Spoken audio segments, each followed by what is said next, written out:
Really am. Nah, I kind of am. I'm kind of done. I mean, I love it here, and I love doing the radio show and all that stuff. But I think after a year and a half more worth of shows, it's time for me to sing my swan song. You know, and some things are starting to bother me, and I don't want it to get ugly. Oh. You know what I mean? There are things around here that are bothering me. I see. And I'm not the type that complains to people, so I just let it brew inside of me, and then I just leave. But, I don't know. Stuff bothers me. Stuff bothers me all the time, but I don't know. It's enough already of me. Well, David Hinckley just had to change his article. Yeah, well, I don't know. You know, it's like Jimmy said to me over the week. He says, "You got to stay. You know, it's so great. The show's never been better. Blah blah blah blah. You guys work so well together."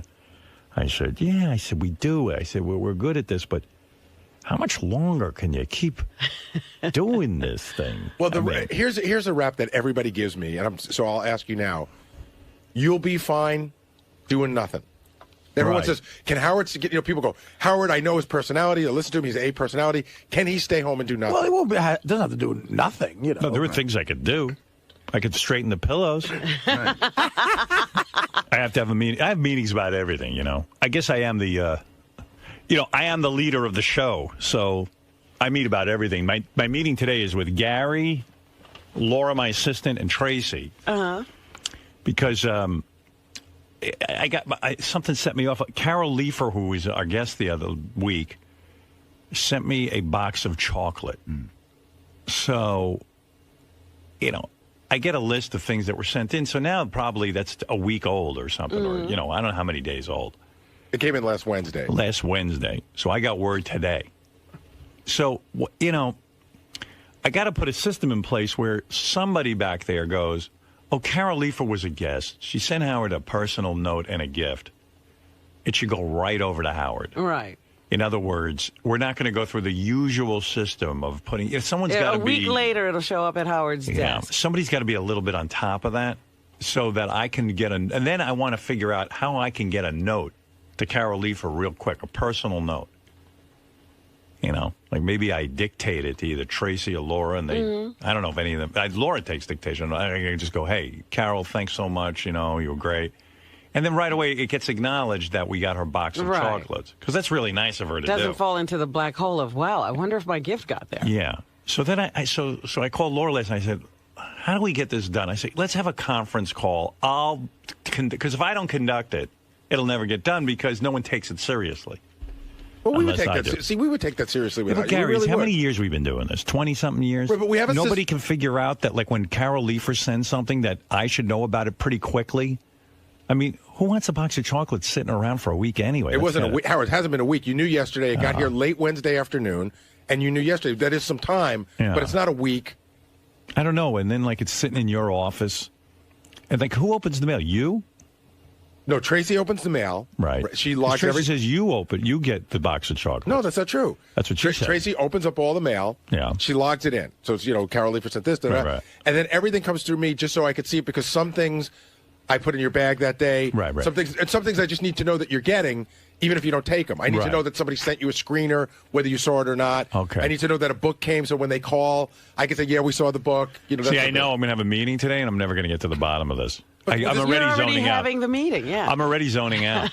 Like Gary, we're in the meeting. Like Gary's explaining it to me, and I just go, "Can't you just get this done?" It's like Jimmy talking about his breakup with Sarah. Yeah, I don't understand. It's like I just go, I don't know how to get it done, but you get it done. But you get a list every day. I guess you just didn't see it quick enough. No, but we get the list. By the time the list gets to me, and the time I get to read it, it's 5 days old. Howard, I'm your man. Let me open all the mail. You have the meeting, and I'll log it in. Yeah. No, what you're saying is certain things should get personal attention. Like they shouldn't go through the system. You should just be expedited to you that Carol Leifer sent. Right, but you can't. And then something should be triggered to say, "Howard, you dictate this thank you note to Carol Leifer, and it'll be sent right out." We have the address. There's certain, when you get them, these things need to be taken care of right away. Like I noticed Letterman's got a system in place. Whenever I do anything for Letterman, there's a note that comes. It's typed, and it's like from the desk of David Letterman, and it goes like, "Hey, Howard, it was really good seeing you. Let's get together sometime, blah, blah, blah, blah, David Letterman." Mm-hmm. And I can tell, like, he must... I don't even know that he writes it because it's typed. I don't even know that it's his thoughts. It seems like it's someone else is doing it for him. Right. But that's cool. I want that system. But I know I'm going to get on the phone today and be aggravated that I even have to take time to come up with a system. Like, I shouldn't have to. Would you believe me if I told you we will handle it? You wouldn't. I would. What are you going to do? Let me hear it. Well, listen, this is the first you brought it up that you want something that quick. Because usually wouldn't it be cool, like, if I said to Carol Leifer, hey, that was really nice of you to send something. It was totally unnecessary, but, man, you're the greatest, and, The hardest part of the system is deciding who fits the bill. Right. Like, in other words, if Mark Harris sends you something, does that fit the bill? You answer the question. You answer your own question. Probably not. Okay. But so I never who know am I with you. talking? You think I'm talking about Mark Harris? No, but I never know with you because sometimes you go. You don't know the difference between Mark Harris and Carol Leifer? I know the difference between them. But, I don't. But sometimes. Yes, you do. No, sometimes to you. All right, you're like, name a name that you think you can't tell what to do. And then Mark Harris must have been a bad example. Right. If that's the example. Beetlejuice send something, Gower. I got to look at the schedule for the last couple of weeks. All right. No, that doesn't work. I was going to say D. Snyder. All right. D. Snyder sends me something. What do you think is the answer? You probably should know. That's right. Craig Gass. What do you think? You probably don't need to know. Right. You know already. You know. Now it's getting embarrassing. Well, this is an embarrassing game, isn't it? Well, I didn't want to have the meeting off the air, but this is what happened. This is getting embarrassing. Oh, my God. Go ahead. Craig Gass is on top of the Chrysler Craig Gass building. would send me something. It would be in the list, and then I could respond to it. First of all, I know Craig Gass. He ain't sending you something. You don't need to know immediately. Thank you. Yeah, I don't need to know Well, that he day. was just about to. Now he just put it down. See? Right. So, like Jimmy Kimmel, obviously, yes. Right, and then I want someone to say to me, okay, do you have a note you want us to send Jimmy? And I'll just say, here's all right, here's a better example. Lisa Lampanelli was here the other day. Good. And she handed you, while you were in here, she said, here's an autographed DVD and CD. I'd love, for you to watch. But it's in her mind, it's a gift. Okay. What do you think the answer is on that one? Probably not. Right. See, you already know. You know the answer to this. Yeah, but Robin, here's the point, and you know this because you've seen me for 25 years. I know till I don't know. And then when I don't know, right. I'm the biggest dick in the world. Even if you get it 99% of the time right, meaningless. You're helping me. You're helping me. No, because 1% will be the first 3 hours of the show. Right, Gary's got a point. No, listen. Okay. Be honest. Lisa Lampanelli is a great girl. But she gives me a DVD. Okay. I'm talking about. Lisa Renna. Go ahead. Sends you her book. Go ahead. Hey, Howard, it's with a note.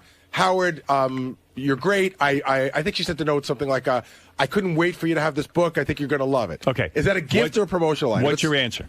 What do you think? I think it's a promotional item, but she sees it as a gift. We know that. And you'll put that on the list, and if I want to write to Lisa Renna, I'll write to Lisa Renna. Even though she sent you a personal note? Exactly. Okay. Exactly. I'll read the personal note, and I'll figure out what to do. But does anybody in here understand that Howard might go, Gary, Lisa Renna sent me a fucking personal note. Gary, you got it right. Well, I'll tell you when it'll happen. If Lisa Renna calls and says, did you ever get my book? No, right, Gary, exactly. You just got it 100% right. Every example you gave, you knew the answer to. Yeah. Well, Robin hit it right. Now, Gary, I'll give you an example. But he also threw 95 great pitches out of 100. Lisa Renna comes in here, and she sends me an antique radio. That's a yes. Ah. Okay, I got one for you. Okay. I got one. Fran Drescher used to come in all the time. And after she came in, I'm going to send you a gift. And she would send you those fucking croutons. The pasta and the croutons. Right. It's a gift. Howard, I am sending you croutons because you're a good guy. Okay. What do you think? I think no. Exactly. You know exactly what I'm talking about. I'm sending you croutons. Send me the croutons, so I'll talk about them on the... But, okay, Fran Drescher comes in. And she's on the air talking about she just bought a Kindle, and she thinks it's the greatest thing. So then you get a personal note in the mail from Fran Drescher, and it says, Howard, I love being on the show. I want you to try a Kindle. I went out and got you one. That's a yes. That's a resounding yes. Here's one. There you go. I got one for you. Go ahead. Okay, this is a tough one, but go ahead. Remember, I bet you it's not tough. Okay, remember the comedian Bobby Slayton? I remember Bobby. Bobby's wife owns a kids' clothing store. Right. He sends you a box of clothes for your kids. Go ahead. So the answer. What do you think? Well, now it's tough. Tell me what you think. The answer is it's a yes, gift-wise, but does Bobby make the cut celebrity-wise? Now think about it. He's promoting his wife's clothing line. But it's still a big box. Do you think box. there's a real rush for me to get to Bobby Slayton on that one? Yeah, but I'm sure your daughter's favorite designer is Norma Slayton. Yeah, exactly. Come on, Gary, what do you think? That can wait. Teddy Slayton. In other words, I'll get a note out to the guy, but, Right, but that's a tough one because he is a celebrity and it was a box of clothes. Right. You know what? That box of clothes is going to end up in a garbage. Let me tell you something. There's two things I'm that going are to give it iffy. to charity, which is 99% of what I do around So here. I'm gauging the level of the celebrity and the quality of the gift. The only one you got wrong so far is Carol Leifer's chocolates. That's it. Which started this. The real one. There's two things that are iffy. Whether or not Bobby's a celebrity and whether or not those are clothes. Right. Gary, you missed one very important aspect. If Howard was single, you give him anything Lisa Rinna said. Right.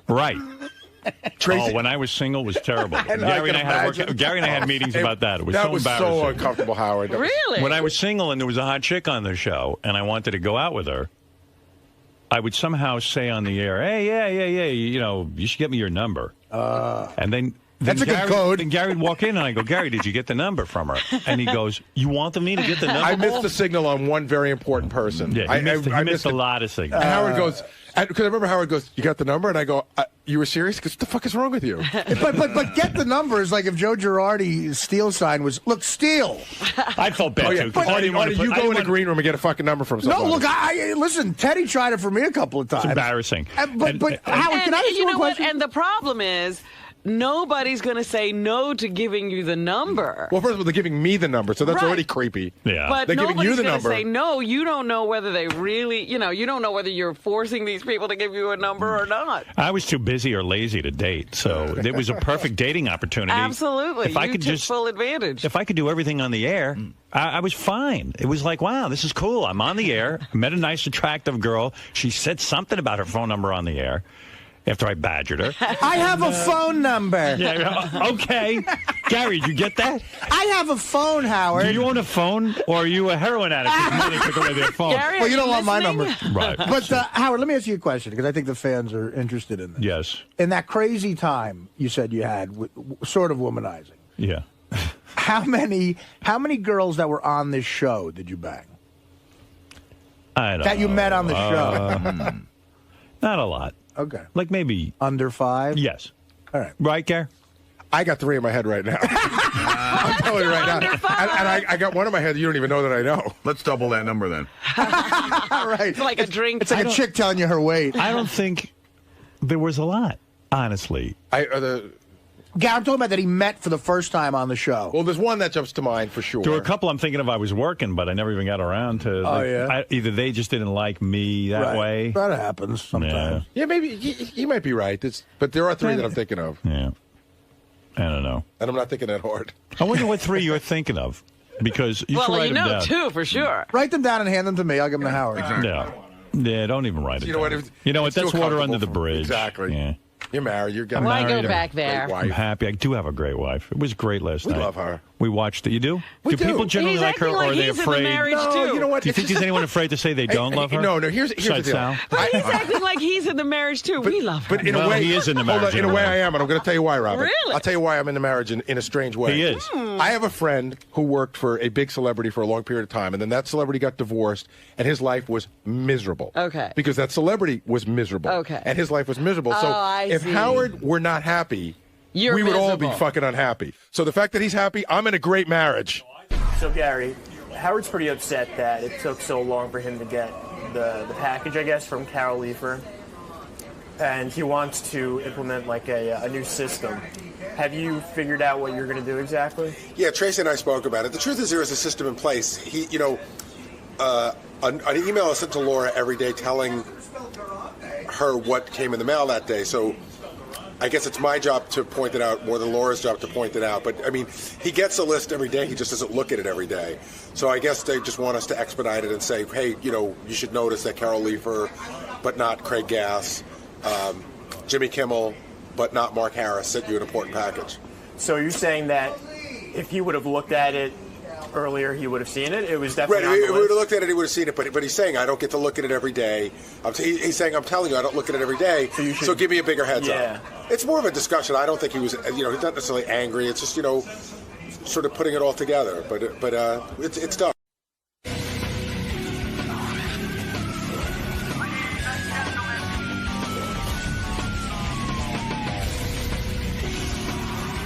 Sal rapping. I'm going to play you this. Somebody dug this up from somewhere. I guess when Sal had his rap career when he was a kid. Yeah. There was a couple of different ones. This song is called Meant to Chill. This is from Sal's 19... What? Howard, this is Cool the Candy Rapper, who preceded the other rap band he had, which I can't remember the name of them now. But this is Cool the Candy Rappers. So his name was Cool the Candy Rapper? Right, and then after Cool the Candy Rapper came G-Man. So Sal's name was Cool the Candy Rapper. That is correct. What did Sal's father think of him rapping this black art form when he was such a racist I don't know. guy? Like Sal's whole, Sal's like kind of racist, and everyone's racist, but yet he's completely enamored with black culture. Yeah. Doesn't make any sense. I'm considered fresh, the people call me deaf. You put me to the test, see, I am the best, cause as the beat goes, I control it. Listen to the candy. I like that his song is about rapping and he's the best. Oh my God. And he's not even close. That's pretty fucking crazy. Every rap song I is am the about... best because I am Candy Rapper. Right. I am the best. Every rap song, the guy's the best. Yeah. Yeah, but at least those guys are good. At least if he can't, he knows he's not that good. I'm mediocre. That's what he should be saying. The people call me deaf. You put me to the test. See, I am the best. Cause as the beat goes, I control it. Listen to the candy and you will know it. So the rest of the biters don't make me puke. You too, rapping dude. Give me the mic and I'm just to kill. Cause I'm cool, the candy rapper, and I'm meant to chill. Oh. Who's going to buy that? That is so embarrassing. Yeah, right. Thank God I don't have something like that on tape. Here's his other breakaway hit, Chillin' with the Posse, Candy Rapper. Yeah, of course. Yeah, he's chilling with his posse. And he's playing it like he's black. Yeah, and he's right. Yeah, you're right. The hypocrisy is It's ridiculous. Yo, give me something to bug to, man. Give me something to bug to? Oh, I get douche. Why would he bug to that? Douche. He's a douche. Because he is a douche. He would bug to this. Yeah. I'm going to bug to this. He's gonna bug to a lame piece of music. Give me something to bug to. Imagine if this had become a big hit. Oh, he'd be impossible to deal with. Yeah. Sounds like that guy in The Honeymooners, Ralph Cramden. He's always got a new idea to become famous or a new business. Yeah, but this is like if my son put out a tape like this. So you'd say you're a retard. Yeah, and then I would have to kill myself. I'd throw myself off a building. And like Sal's dreaming about big money from this. Yeah, and some but producer he's guy. also pouring a lot of money into it. This costs money to get done. Well, I could just hear him saying to his friends, you got to spend money to make money. and I could hear him just going, you know what, man, I listen to that rap shit. I could do that. And he thinks he's as good as what he hears on the radio. Yeah. So I can do that.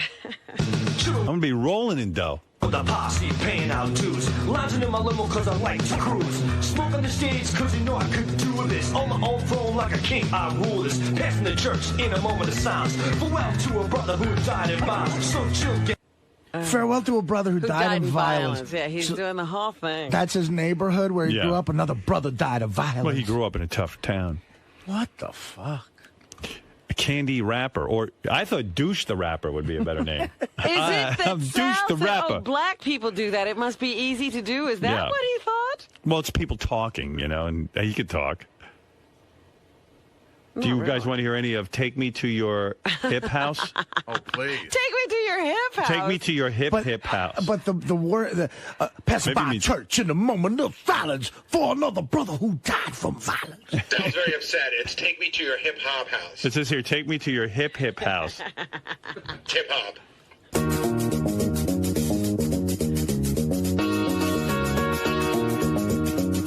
Yeah, coming at you. Now baby, get the feeling of the rhythm that I'm dealing to your body and your soul. So let yourself take total control. So wet them and spread them and make them nice and wide. And get my bass, put it to your face, girl, till it's ready to slide inside. And with one touch, not too much, I'll make you see to feel the need. With this jam, I'm ready to slam. I'm going to make so much money. Wigger? No, it was one of another one of Sal's get poor quick scheme. I'm very poor, and I'm going to make myself poorer. No, but being on this show is a get poor quick scheme. Right. Mark, you're on the air.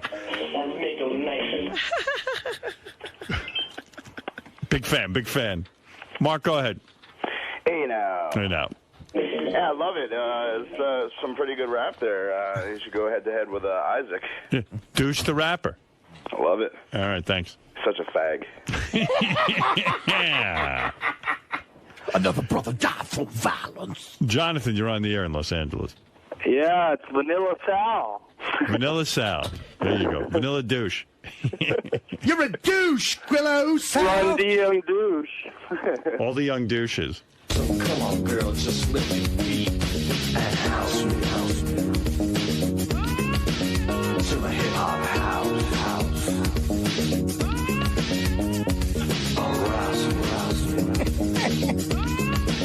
To a hip-hop house.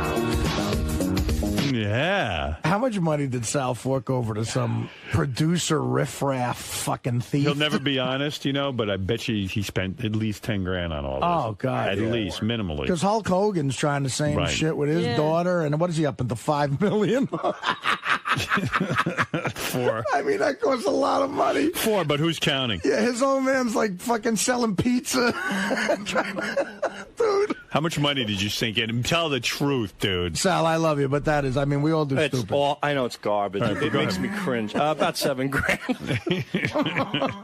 But the thing is, poor scheme. But Howard, I got to tell you, I got scammed into some of this stuff. I mean, somebody duped you. Somebody told you were good. I actually sent that piece of shit out through the back of a newspaper. It was and it says, "We can make you a star." So I sent him that stuff. Wow. And he calls me up. He goes, "This stuff is hot. You got to get down here right away." Yeah, and then he charges you. Yeah, and then he charges. And you're the idiot who paid. I'm the idiot who paid. I really believed it. Well, God. the funny thing is that I always had the, watching. This is like something like. The local news always sends the local consumer fraud reporter out. And there's only been 1 million of these. They say, if you go to a modeling agency or you go to a record company, and they say to you, you're next big star, but you're going to need to put up some money. Yeah. Get out of there. It doesn't work like that. Right, that's a template for shame on you. Is what Shame on you segment. Younger comedians or sometimes people who want to become actors, they ask me for advice. The only thing I can definitely tell you for sure is if you go to a manager and he goes, "I'll manage you, but it costs this much," that's bullshit. A legit guy will never ask for money. When you go there, so the guy said, "Look, this is great, but what did he say? He said, you're going to have to put up the money for the recording?" He said, yeah, but it was such a setup now that I look back. First of all, it was bad Photoshops of him and the Fat Boys on the wall. And I always thought, back then I didn't put 2 and 2 together, but now I do. And you do? And him you really think you now put 2 and 2 together? Now I do, in retrospect. Then I was like, I finally made it. This guy's got pictures with the Fat Boys, whatever. And he plays the tape, and he stops the tape, and then he calls in 2 people, go, "You got to listen to this." Like 2 other people. They're probably still laughing about you. Those 2 people were cleaning the toilet. Right, but no, I was like those 2 people were maybe on standby, and this was a routine he was doing. So he plays it, and their jaws drop. This is it. This guy's the hottest thing ever. Oh, my God. So he goes, "Listen, I'm going to send you out to New Jersey. I want you to meet this guy right now." He goes, "We're going to make a hit record. This is going to be big. You're going to be huge. This is going to be fantastic." So he calls up this guy, and he goes, "Take this tape to him right now." So I drive out to New Jersey. You drive it out to New Jersey. I have my mom drive me out there. Right. And your mom, she's as gullible as you are. Yeah, my mom just working in the pizzeria, whatever. Right. We don't tell my dad because if he finds out we're spending money for this horse shit, he'll kill us both. You should have told your pops. So we drive out to New Jersey, and Howard, I swear to you, it was a beautiful studio, 48 tracks, state-of-the-art design. I'm sure it was. Yeah, right. The guy pops in the tape, the engineer. And again, it's the same motion. He's tapping his foot. Holy shit, unbelievable. I can't believe what I'm hearing. You are the next sensation. You're going to be huge. Oh, boy. He had a big empty recording studio, so he had to make a deal with the devil. Yeah, dude, there were cobwebs all over the place. So he's like, "This is it, huge, blah, blah, blah." So now I'm convinced, finally, like you said, Ralph Cramden finally got the pot of gold at the end of the rainbow. So he sits down, he goes, "Okay, this we're going to do 48 track." He goes, "We're going to get singers in here." He goes, "We're going to get backup singers. We're going to get guitarists. We're going to get keyboard players. We're going to get some of the best of the best." He goes, "We're going to work this day and night. You're going to have a hit record. It'll cost you $7,500. So now I'm like, wait a minute, this doesn't make any sense to me. That's when you should have left. I thought I was the superstar. Right. So I go, okay, so now I left. Did you say to him, "Gee, I thought the record company's supposed to pay me"? Well, I didn't say to him because I didn't have the balls to do that because I was so pumped up. Right. I felt intimidated to say, wait a minute. How old were you? I was 16. Mm-hmm. And think how much of a dirtbag that is. He sees a kid and he's playing on his emotions. Just shows you how stupid you are, though. Like, thanks, man. They wait for people like you. You're the mark. Right. Yeah. So and even, did you ever watch television news and they go, shame on you? Well, hold on. To follow up, you might be a little proud of me. Right. I went home. I go, I don't know about this. This seems a little fugazi. So I go through the yellow pages and start calling recording studios myself. Now I go legitimately to a recording studio. I play him the tape. The guy doesn't tap his foot. Yeah. The guy doesn't snap his finger. The guy doesn't call anybody. He plays 10 seconds of it. He goes, yeah, what do you want to do? How many hours you want? Right. So I said, how many will it take to really record this to make it, 48 track best? He goes, tops $750. Ah.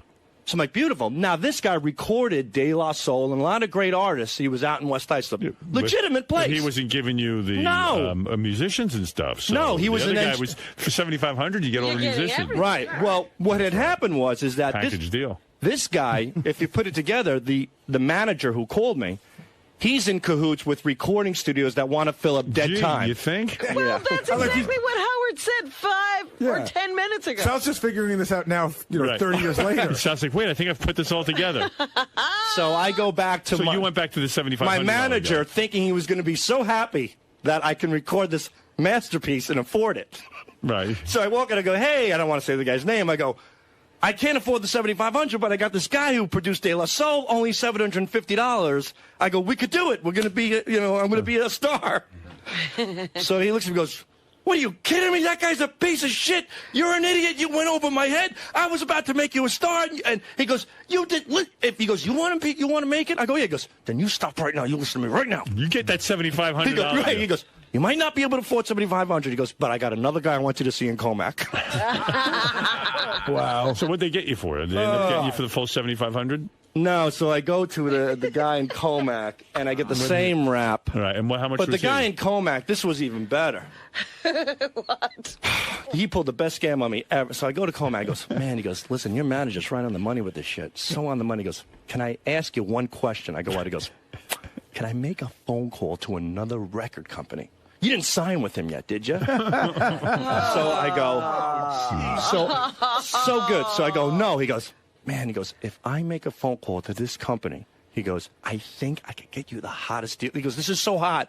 I know these people, and the guy you're working with is great. He goes, but I think I could get you a better deal with this record company. So I go, sure. He makes like some fucking phony phone call in front of me. Right. You're an idiot. You are an imbecile. He puts the phone by the speaker. Mm-hmm. Yep. Right? He goes, yep. He's going, right. Back and forth from this. I'm like, wow. I go, this is unbelievable. I go, now I got two guys. It's a bidding war for my music. Right. And I fall for it. And then you're an imbecile. This guy hooked me. He hooked me. How do those guys sleep at night? And how much? How much did he hook you in for? That guy originally gave me a price for $4,500. Yeah. And how'd they get you up? Well, no. He got me for $4,500, but it ended up costing me with him. I went to the bank and I took out a loan with interest and everything. Yeah, and my mom co-signed it. Almost retarded. Your mom co-signed. Yeah, but I paid off every nickel. Good for you. So, and that was, and then so now I record this piece of shit. By the way, Howard, the final product of that 48-track recording is "Shake It," which Fred plays all the time. Yeah, we like that was one. That was the masterpiece. This is the fine. Yeah, I like "Take Me." So this is the 48. This is the single. Yeah. I can hear the difference. Yeah.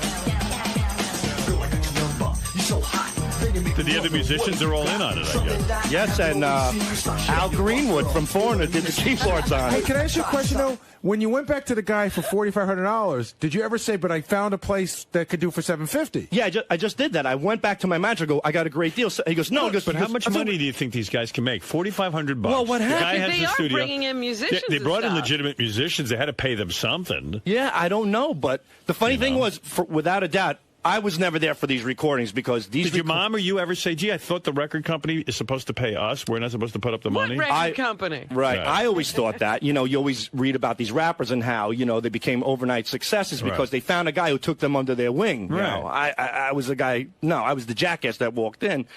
So after I recorded this and I was going to be this big star, all of a sudden, all the negotiations fell through. Like the record company from this guy who, the new engineer who called, didn't get back to him.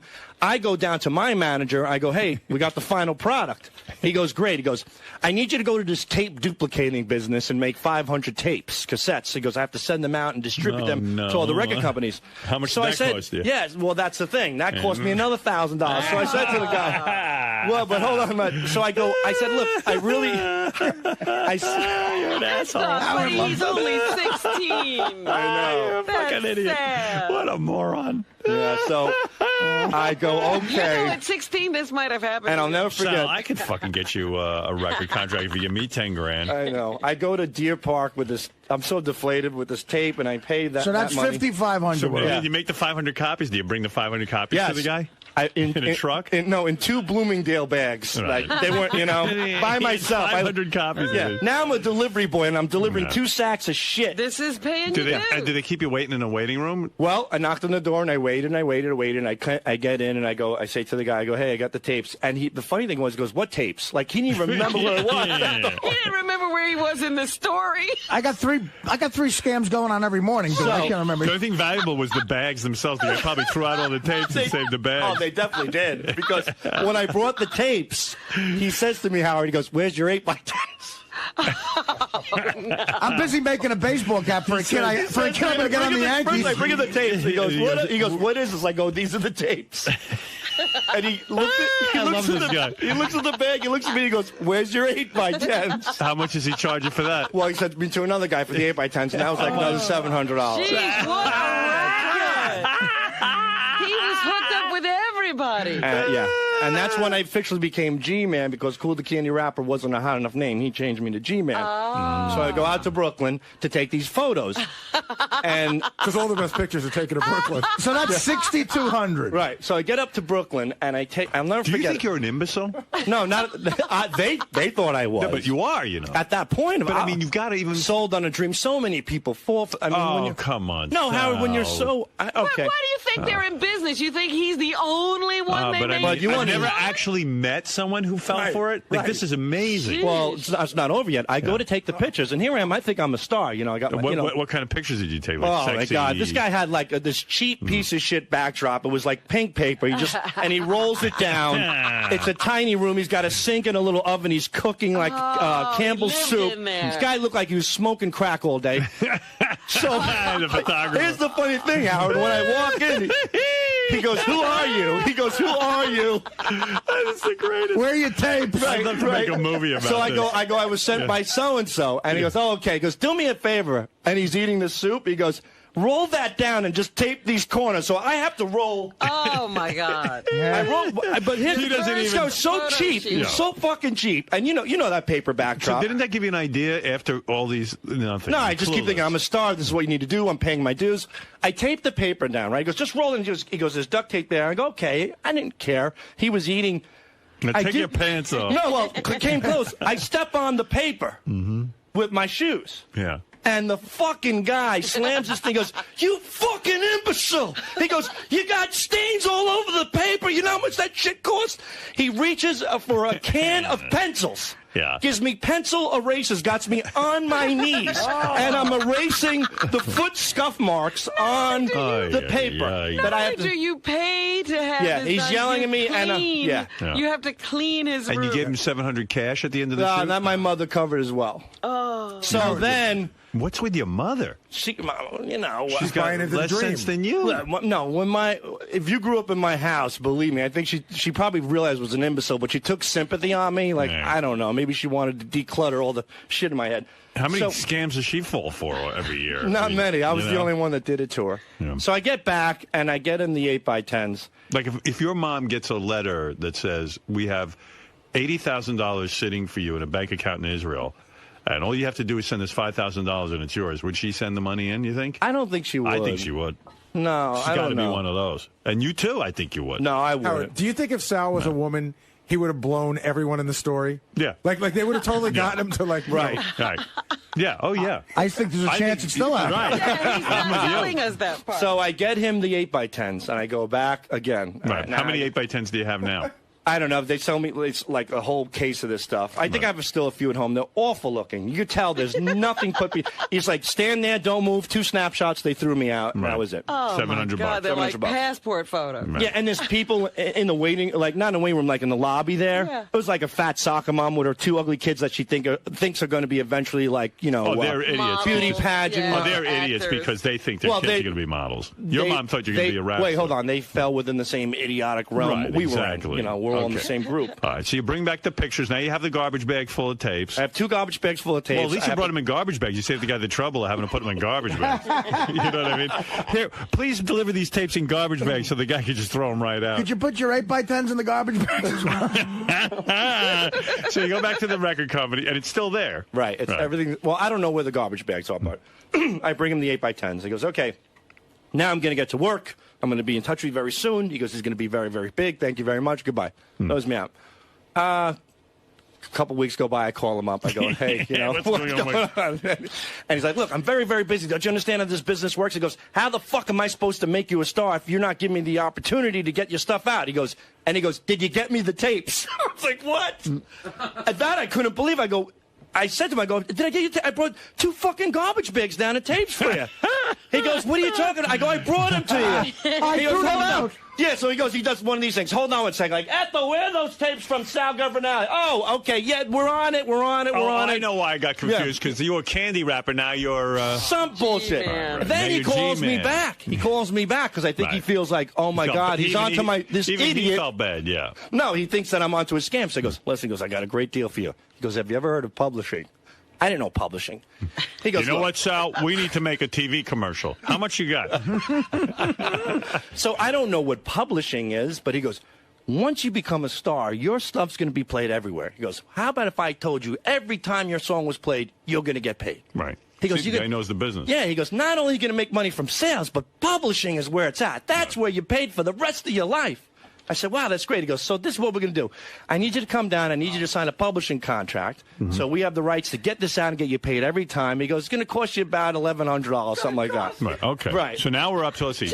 That's where we get to about 7. But I told him, I said, and I went to my mom, and I was really upset. You should have said, screw the publishing. You guys can have the publishing. Just make me a star. Right, and I think you never give him the 1,000? No, he gave me a deal. I think it was like $450. Oh. For the contract. For the contract. For a piece of paper that he's had. Right. That's just a boilerplate contract. Which I think you're entitled to publishing anyway, as long as you're the artist. I don't think you pay additional money, but he made me. Well, you do. I did, like an idiot. $450 for the publishing contract. And that's it. Never heard from him ever again after that. Did you call him a couple of times after that? Yeah, never returned. This story's probably 50 times funnier. You know, he must have been calling and calling. Well, I did. I called all the time, but I wish I had those calls on But tape. here's the thing. After all that, a year goes by, and I notice his ad's not in the paper anymore, but there's a new name.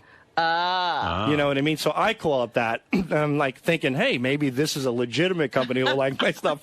He picks up the phone. Well, they went through a name change. You all over Just went through a name change, right? Yeah. So did you get me those tapes, Sal? So when he picked up the phone, did you say to him, hey, this is Sal, remember me? No, I didn't say anything. I was just like, Sal, you know what your problem is? Your music's a year old. You can miss the mark. We got to start all over. We got to make a... So from my math, that's $6,650. Yeah, I said about $7,000. Yeah, around that. Round 2, just for you. I wonder if he even listened to the tape. Nah, not one time of my rhyme, I'll do it fine. So it's sure to be in line. Until you fall, I hear you call. I got a report on Sal, by the way. I heard that Sal was out performing this weekend. Friday night, second show. I heard Sal got really, really drunk. Usually does 10 or 11 minutes. Did about 20 minutes. Most of it didn't make sense, but I heard you were as racist as you've ever been. I like that you're racist and you got the N-word jokes and all that stuff, and yet you were a black man. You were trying so hard. Right. Maybe that's why you don't like black people. But I do like black people. You can't do black music. No, you don't. Yes, I do. Oh, come I admire on. the black man's work. That's probably why I was doing it. It has nothing to do with that. I don't remember one word I said on stage Friday night. Bob and Then how do you Chewy- know you weren't racist as ever? You're a self-hating wigger. They had to carry me off the stage, Bob and Shuley. What is it? So usually, Sal does nice tight set and he's done. He was rambling for over 25 minutes, I think, on stage. Just like Lenny Bruce. Just drunk out of his mind. And he's drunk because he starts talking to the audience, like asking them how they're doing. Dude, what are you doing drinking on stage? You're not professionalism. You don't have the right to do that. I don't have the right. I apologize. I did 4 shows, and one of the 4 I got drunk. I've been doing stand-up with these guys for 2.5 years. That's so not cool. But he's never done. It was never this bad. And at one point, I go up on stage because it was a smaller type room. The audience can all see me there, and they're like, "Go get him!" They're like, "Go get him!" So I go up on stage. I grab a second mic, and I'm like, "Sal Governale." He won't let go of his first mic, and Bob runs up and yanks it, rips it out of his hand. Gets him off the stage? No, then Sal turns around, rips my mic out of my hand, and talks for 2 more minutes. I felt obligated to talk to the audience. All right, now everybody knows how you fall for anything. And Sal's out there if anybody wants to make a mark on him. Actually, Howard, the Backspin, the classic hip-hop channel, wants to play some of his rap songs. I bet they do. Yeah. Who wouldn't? $400, though, they were. Maybe there's a chance yet. No, no chances.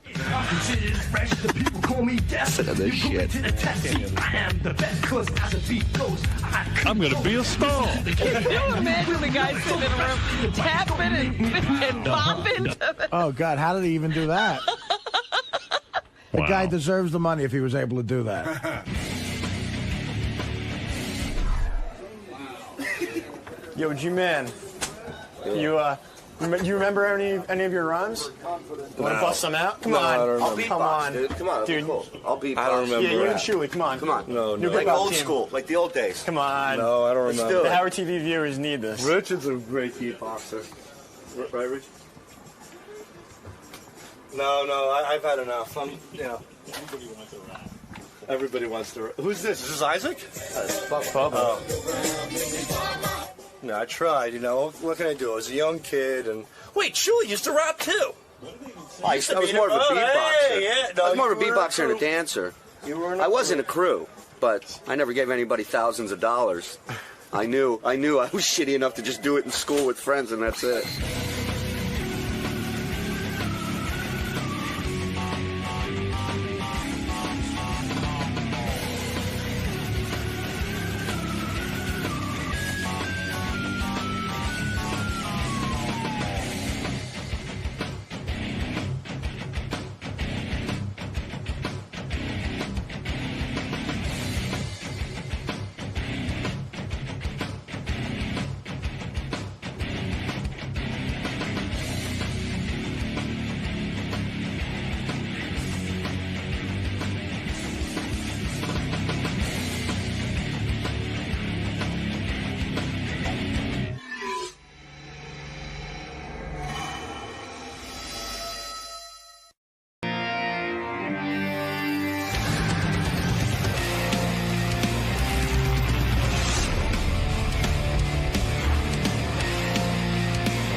Do Richard notes.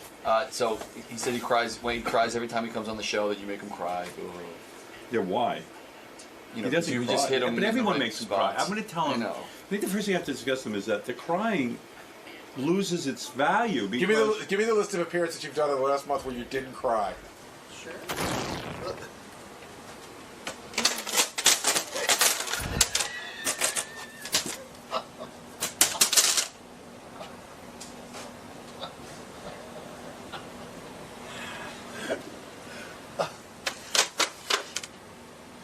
Are you looking at the Wall of Fame? What's that? They did not fall. They just fell? They all fell off the wall. Just now? Just now. What the hell is that all about? It's like you have psychic abilities. Come on. He tried to kiss him. Come on, Mrs. Simmons.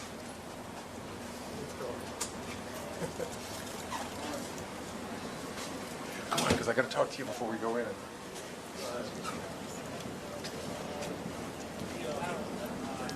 Don't you know how to say hello to a lady? Hello. I just realized I don't know where the mic is. Richard, one of the things I realized is we use a headset, right, with a microphone on it, and with the hair dryer, I'm just going to have to put it on. I'll just work with it. I'll put it on in a weird way, You know what I'm talking about? I won't mess up your wig. Welcome. Are you looking forward to this? This what? Reuniting with Howard. Let me just a minute.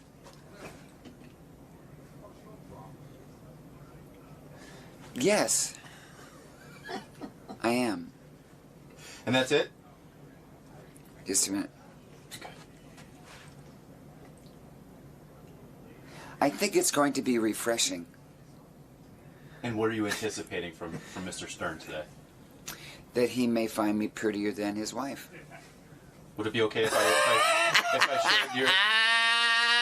I showed your lovely outfit? To a who? To the viewers. What outfit? Well, this beautiful dress here. It's just something simple, you know. It's just a $6,000 simple black dress you can wear anywhere. You can wear it to funerals, to parties, to weddings. You can, you know, bring it to the side and tie it for the beach. You could, you know, wear it outside, just letting the breeze hit your skin. You can wear it, when you bring it up, you can wear it to look like Jessica Lange in American Horror Story. You can wear it backwards, and it looks sort of Grecian. And it's versatile enough for morning radio? It's very versatile.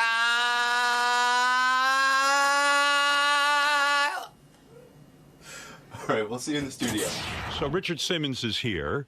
We're going to start with him. He's here early. We've got such a packed show, we had to squeeze him in early. All right, let's Richard, predict how long it will be before he sits down and cries. Oh, wait, there's a very pretty girl out there. That's not Richard. What? That's a pretty, pretty girl. What a pretty girl. Who is this beautiful young lady? Did he take his own advice and get a new do? Who is that beautiful young lady who just walked in? Hi, sexy lady. Looks like Lady All right, Gaga. Don't just come on the microphone. Lady Gaga's here. Lady Mama. All right, come over here because it's not. You're on radio, Richard. I mean, ma'am. Lady.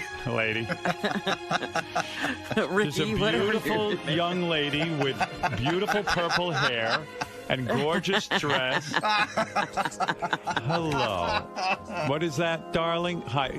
Just sit down because you're wasting time. I want to talk to you. Hi. Richard, you're in full drag. How long does it take you to get in that outfit? Seriously, because you have a beautiful wig, and even your nails are done. And those are, I assume, what, like they a aren't fake press-on nail? nails. A press-on nail? Yeah. Did you go to a salon and get those nails? No, I did not go. I did it in the room. It took me 5 minutes. A press-on nail? Yeah. You want to sit? Look. Yeah. Try one on. No, I don't want to touch it. It's disgusting. No, come on. No. Let me wash it. No. Please, Jesus. Yeah. The man does not like to be touched. When you dress in drag, why not titties? Why flat-chested? Seriously, did you give consideration to stuffing your bra? Howard. Seriously, to no, make the this is not serious.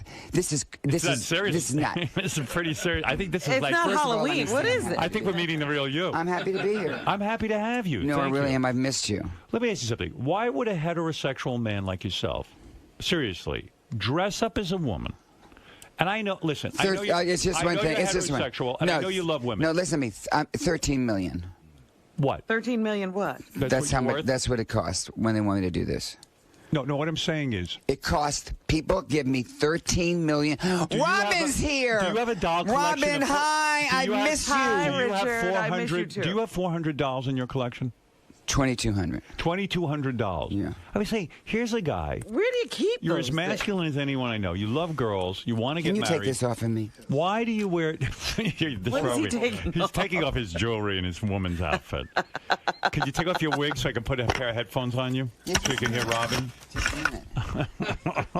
No wonder he's Look what I screaming did so for you. loud. Wow, Come a on. skull shirt. You like skulls? Huh? I like your skull. If anything happens to you, I'm going to lick your skull. I want to own it. Richard, I was reading about your shorts. Do you own 400 pair of those shorts? That you Now love it's to about wear? 600 because people buy.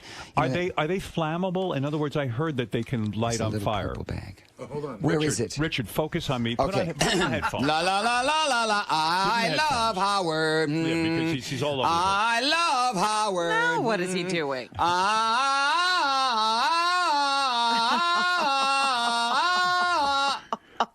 Your new single.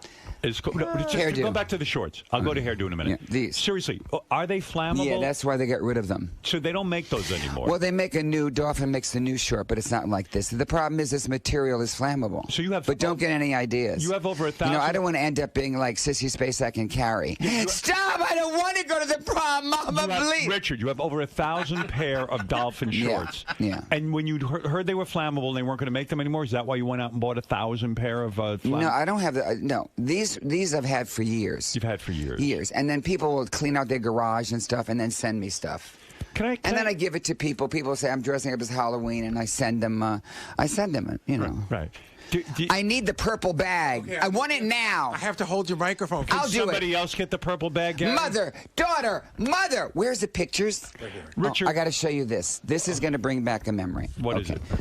All right. First, I want you to see this picture. What is that? I don't know what that. Oh, that's when you dress like a man. Look. Yeah, I remember that. That was great. That's drag. Do you remember that day?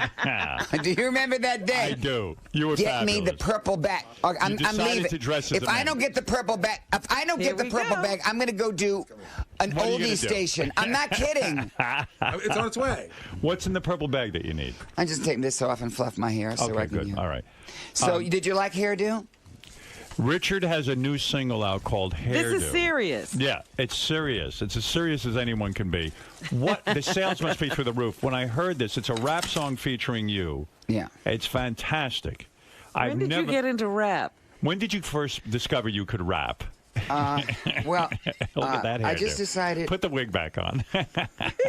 I'm trying to find something to throw. No. Seriously, then why you have to say those things to upset me? Stop it. No, I mean it. You always have to put. There's something you always have to put down. You're 65. You look like you're 20. Are you 65? Yeah, I'm 65. That is unbelievable. Do you think about death at all, or are you just one of those people that can't even face it? I watched over and over the burial of Evita Peron. Right. And why Evita Peron? Were you a fan? Because it was a beautiful Where do you coffin. have that? Right. And she had 5,000 flowers. Where do you see that? Where do you get Where do you get that? Or take away his microphone. Now he has one in his headphones. That's good. Yeah. So now I did hairdo. Yeah. I think that music is wonderful. We love music. It's our therapy. It makes people happy. Who invested in this? In other words, you had to go in a recording studio. Did you put up your own money, or did some record company put up money? No, I put up my own money. I had to figure that. Chris Phillips and Kathy Phillips, they do the music. All right, here is Hairdo. Let me play it for Robin, who has yet to hear it, which is unbelievable that she's the last person in this country who hasn't heard I don't know where I'm. We're ready. We're ready. Here we go. Wow. It's action-packed. Short, long, straight, or curly. Get something cute. Wait. Or curly. Get something cute. Get something girly. Short, long, straight, or curly. I'm going on tour. Are you? I did 29 songs I've written, and I'm doing duets. No, I am. With who? Short, long, straight, or curly. Get something cute, get something girly. An apple or a buzz got a French twist. I'm going to throw up. Richard's coming on to me. No, that would be the last day that I would do that. I would rather be celibate and go into a seminary. I was watching an appearance, several appearances. You've been on TV a lot lately. Yeah. I watched you on Jimmy Kimmel. Yeah. I watched you on Home Shopping Network. Yeah, I'm on JTV, jewelry television. Jewelry television. Thank you, Robin. And Richard, you cry at the drop of a hat. And you cry. He's going to start with me. And you all two are being quiet. No, I want to say something to you. If you cry everywhere, and a lot of the times there's no I don't cry everywhere. Actual tears. Howard, don't do this. I want to talk to you about it. I haven't talked to you in a while. It's not a put down. It's not. It's a question about your performance. It's not a performance. But okay, it is. Listen to me. You are a performer. I just came back from Sao Paulo, Brazil. I know, you dug a well for an orphan. Yeah, let's breeze over that. Do you breeze over all the charity things you do? Yeah, but you dug a well. No. You dug a well for an orphanage. Am I wrong? Yeah. Okay. But this is very lovely. Well, that's beautiful. But this is the beginning of going Did you dig the hole yourself? No. No, I just want because Sit down. No, seriously, what happened at the orphanage? Well, the water was contaminated. How did you learn of this? A friend of mine told me about the orphanage. A friend says to you, hey, there's an orphanage, they have no money, they need a well. Yes. And what does it cost to dig a well?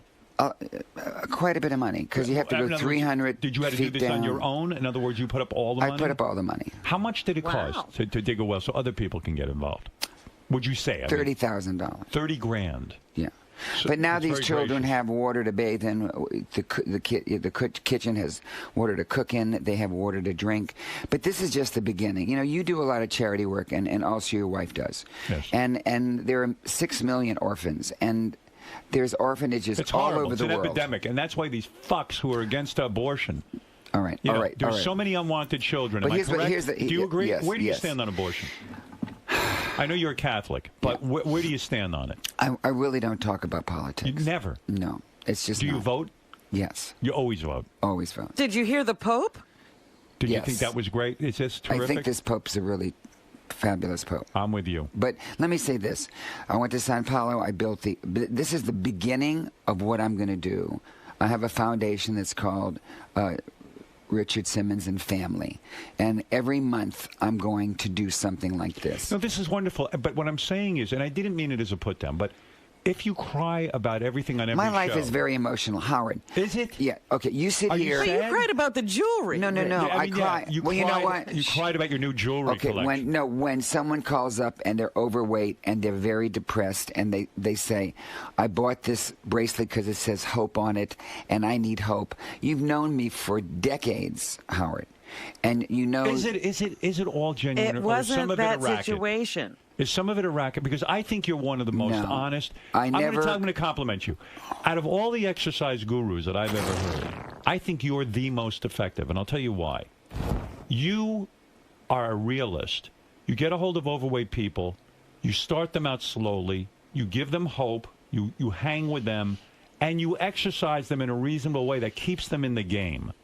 And you teach them about diet. I have a lot of really reason. I believe that. I'm not putting Robin you on. and you know Yes. Robin and we've been friends for years. I call 30 to 40 overweight and obese people a day. Some of them are anywhere from 250 to 800 pounds.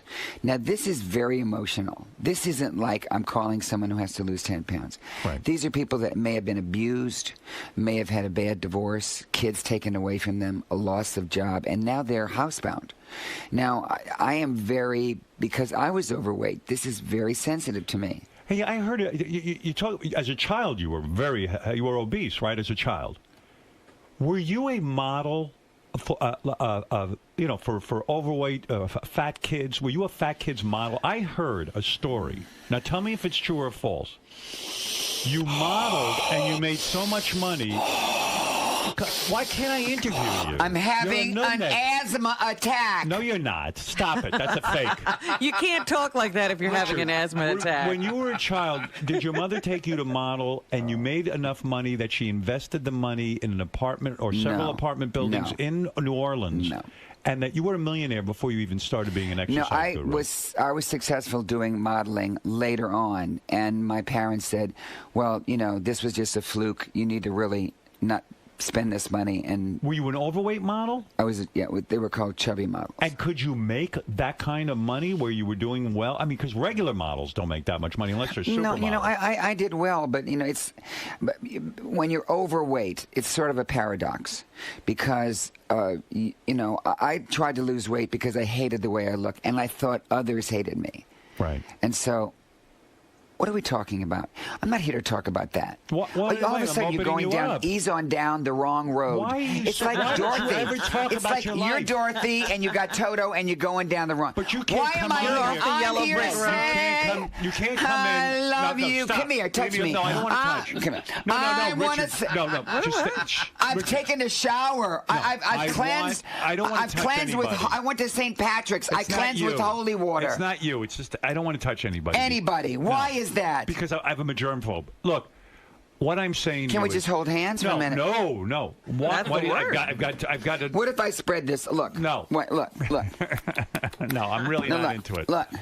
I don't care. I don't want to hold hands. Okay. I don't. Please Can we stop. do E.T.? Are you afraid of germs? Do you scrub? Because you shake a lot of hands. Oh, damn spot! Oh, damn, Spot, leave me! You know what I'm worried about with you? Yeah, what are you worried about? Dick Simmons here. What are you worried about? First of all, why won't you talk about your early life and modeling? Sometimes it's painful. It's too painful for you? Do you have parts of your life that were painful? Absolutely. I know them, and I'm not going to bring them up because I'm a Gentile man. No, but I certainly am. I came here to talk about a couple things. I came to talk about... Yeah, but you can't just plug. It turns people off. Listen, no, I'm not... Listen to me. I'm only here. I'm not here. I don't care about plugs. Yes, you do. I have hair transplant plugs. You can have them. What's going on with that?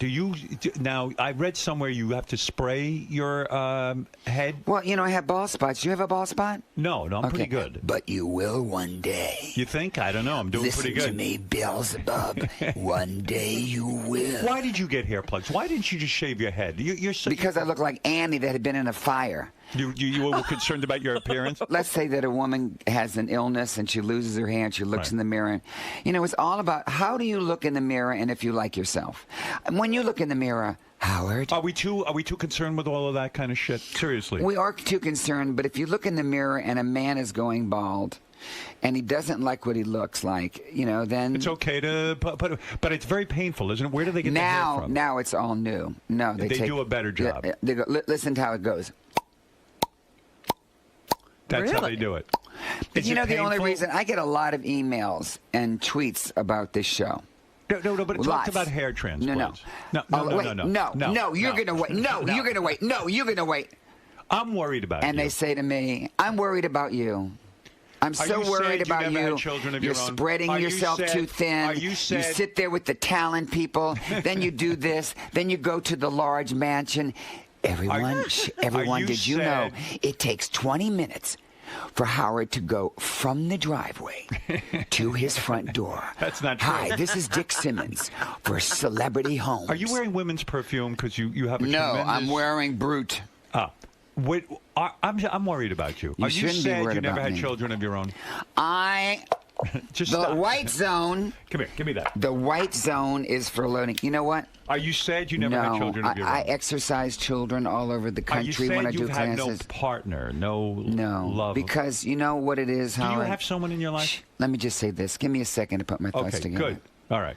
When I first met you. No, do you have someone in your life or not? Tell the truth. I have the world. I'm being serious. I'm being serious so sad. too. You find it sad? Do you like going home alone and not? I didn't say I was going home alone. When you have 14 housekeepers. I know, but that's not... sometimes we reenact the Last Supper. Well, you should see us. It's here's my life. Is physical love important? Okay, here's my life. What about physical love? I get hugs and kisses. So you Let don't me care just about finish my jacking off sentence. or anything? Honestly. Oh my. I've never had that discussion with you. Robin. What is he where is he going? You don't care. Have you ever been stabbed with an afro comb? Have you ever? Yes. Have you ever? Actually, yeah, I have. And now Breaking Bad. Oh my God, no. Howard, you're in prison. Breaking Bad? Isn't that a great show? You didn't see me dressed up as all the Emmy people, did you? No. I dressed up as him. As Breaking Bad? Yeah. And where was this shown? This was all over. This was all over, but it's all about you and your radio show. Were you on the Emmys? I've got a radio show. I'm Howard Stern. Here, all right, let's talk about some things. Okay, but here's the reason. One of the reasons I came here. Okay. Because we have a lot of the same clients, same fans. Sure, we do. And so. That's I always come unbelievable. Here. We should have a convention together. I always come the here. bronies and the... I always come here to inspire people to perspire. Richard. Yeah. Do you think about now? You're a senior citizen. Do you think do you think about death at all? Do you think about? Here's what I think. Are you scared of? No. Do you think there's an afterlife? No. Here's what I'm thinking. Do you believe in an afterlife? Here's what I'm thinking. That I don't want to die. Right. Like no one else wants to die. Right. But God has this little book when you're going and when you're coming in. Right. And I just try to live my life. You believe in a personal God? I believe. No, seriously. Do you believe in a personal God? That you're going to die and you're going to meet a guy up in the sky? Sort of like that. Yeah. You do believe in that? I believe I could fly. Do you believe that? I believe. Can I just hug you? No, like I know you loved your mother, and I mean, do you believe you'll go to heaven and see your mother? You'll be reunited with her? That? No, you know what my true belief is? That you have your heaven or hell right here on earth. I agree. See? I think. Can I come hug you? So you die and it's over? So no one can touch you. I don't want to So be you're touched. like the untouchable. Is that it? I just don't want to be hugged. Okay. And then I don't want to smell like your perfume all Can we day. just hold hands for a minute? No, I don't want to hold Can I your touch? hand. Can I touch your can I outfit? interview you? How long we know each other? Do you remember? What were the years that you were back at that studio? Oh my God! I mean, I guess we know each other from You the were 80s. there in the right? early days. Yeah, the early days. And do you know something? What? I love you. I love you too. Let me tell you. I love your nose, your cheeks, your hair. My nose. I love everything about you. I love your hands, your toes. Would you get it on with me? If I gave you the okay? I'd rather vomit. Is that true? Am I not your type? No. I love you as a brother. You would never blow me, and I could never blow you. Is that what you said? No. Where are you going? No. He's out of here. Don't put your wig on. No, I'm You know, Robin was ill. I don't know if you heard. I prayed for Robin. I talked Put to your Robin. headphones back on. Robin, needed some time. When did he talk to me? When did you talk to Robin? She said you didn't talk to her. Robin, I called you. No, put them on so we can hear you. I don't know how to put them on. Let me help. Wait a minute. He's saying he called me and we talked. That never happened. You're going to break the mic. Oh, my God. Oh, what is he doing? He's breaking the mic. Now, Gary. No, I called Robin. But Robin. You didn't talk to me. Okay. He's I called you one day at home, Robin, and I asked you out for dinner. Oh. You are. That's true. That was years ago, Richard. Well, doesn't that count? Dr. Anderson, is my wife going to live? Richard Simmons has a sparkle jewelry line, which I'm aware of because I played his jewelry his jewelry appearance. Did you watch appearance? Yeah. Oh, we watched it. We played it right here on the air. We loved it. We loved it. Well, I designed all that for my mother. I know. And so I felt that they were pretty... How does a guy like you, who's so fucking macho, how do you know how to design jewelry for women? I'm an illustrator. Are you? I started as a kid. I designed something for my mother, and then I'd save my allowance money and have something made. What do you do for fun? Do you travel? What do I do? I love to teach. I was in New Orleans yesterday. I love to teach. So your work is your fun. I love teaching. How many love people making were in people. The class? That one was about 1,000. It was. And you still keep the price low. You charge people like $12 to exercise. At my studio, I still have my studio for 40 years now. No, that's pretty awesome. So I can't touch you. Can I touch anything that you've touched? No, I don't want to. You want to touch something? something? If you want to hug Fred. No, Robin, seriously, when you see Howard, do you hug him? Yes. Yes, he hugs me. That's different. What's different? What's different? She's a woman. When a man loves a woman. Did you recently... Were you asked to be on Dancing with the Stars? Yes. Why did you turn it down? That? Because it's hours and hours of rehearsal, and I have people to call. I have to try. Life. I try to save lives. Would it be good for your brand to be on there? What are you doing? Yes, I think so. All right. I don't want to hang out with you like this. Okay, how about here? Why? Can you sit down, please, so I can properly interview you? But why won't I can't get close to you? I feel like we're in prison. All right, let me talk to you about. Well, when he's on Jewelry TV, he doesn't harass the host like this. Robin, a lot of people. Robin. I'll give you a fact about Richard. And you don't touch David Letterman or any of those people. By the way, if you want to touch something, Sal has something he wants you to touch. Oh God, help us! Do you know that a lot of people don't remember that Richard Simmons won an Emmy? I don't remember that. Did you know that he won an Emmy? There's a fact that a lot of people... Was that... No, Sal, I don't want... He doesn't want to touch that. Sal, come here. Well, no. Come here, Sal. Don't ask Richard. Give me a hug. Richard, you're going to be sorry. No, I'm just giving him a hug. I love you. What did you say? Show Richard your penis. No, you said I love you, didn't you? I do love you. Do you want to see his penis? Did you ever hug... Did you ever hug Do you Howard? want to see his penis? Did you ever hug Please kiss me. Kiss him. Kiss him on the mouth. Kiss him. Show Richard your penis. Get out of here. No, seriously. Show it to him. Get out of here. Show it to him right now. Okay, I'm going to count to 10, and then I'm throwing something. No, you don't want me to throw something. Why don't you want to see his penis? Get out! Get out of the store! Nobody. Oh my God! Oh my God! Get out of here. I thought I was looking at Thumbelina. What do you think of that? What do you want to answer me about? All right. I wanted to talk to you seriously about, first of all, Project Hope. I want to congratulate you on that. I happen to think it's a wonderful thing what you're doing. The fact that you built a well for an orphanage is pretty fucking great. And so And now I want to that. understand this. You say, what is Project Hope? Project Hope is just cardio and toning and my food mover that's been around for decades. It's just all a program of exercising. You know, it's all about self-worth. Yes. If you don't have self-worth, you have nothing. I don't have self-worth. But if you have self-worth... You know what I say, Richard, now? It's self-love. But this one says... Who says that? Robin? I say that. Yeah. You have to love it's about yourself. If you have self-worth, you'll inherit the earth. And Guyan put this together for me, and you know... Let me ask you, because you're so giving, and seriously, when you do all this charity work, and even when you call people every day, at some point, doesn't it become draining? Because I've heard some people with you, especially obese people, who start to depend on you so much that, like, they can't even blame you. You become the new addiction. It's almost unbelievable the amount of time you have to put in with these people. I don't mind. That's what I'm supposed to be doing. Look you how don't much feel time. Drained, or no, you look feel how much energized? time you get up at 3 o'clock in the morning and get here to help people. Why do you think a guy who was, you were beaten as a child, you got into fights, you were called names. Why do you think you're so loving and giving? If you had I think that I don't kind of time? judge people.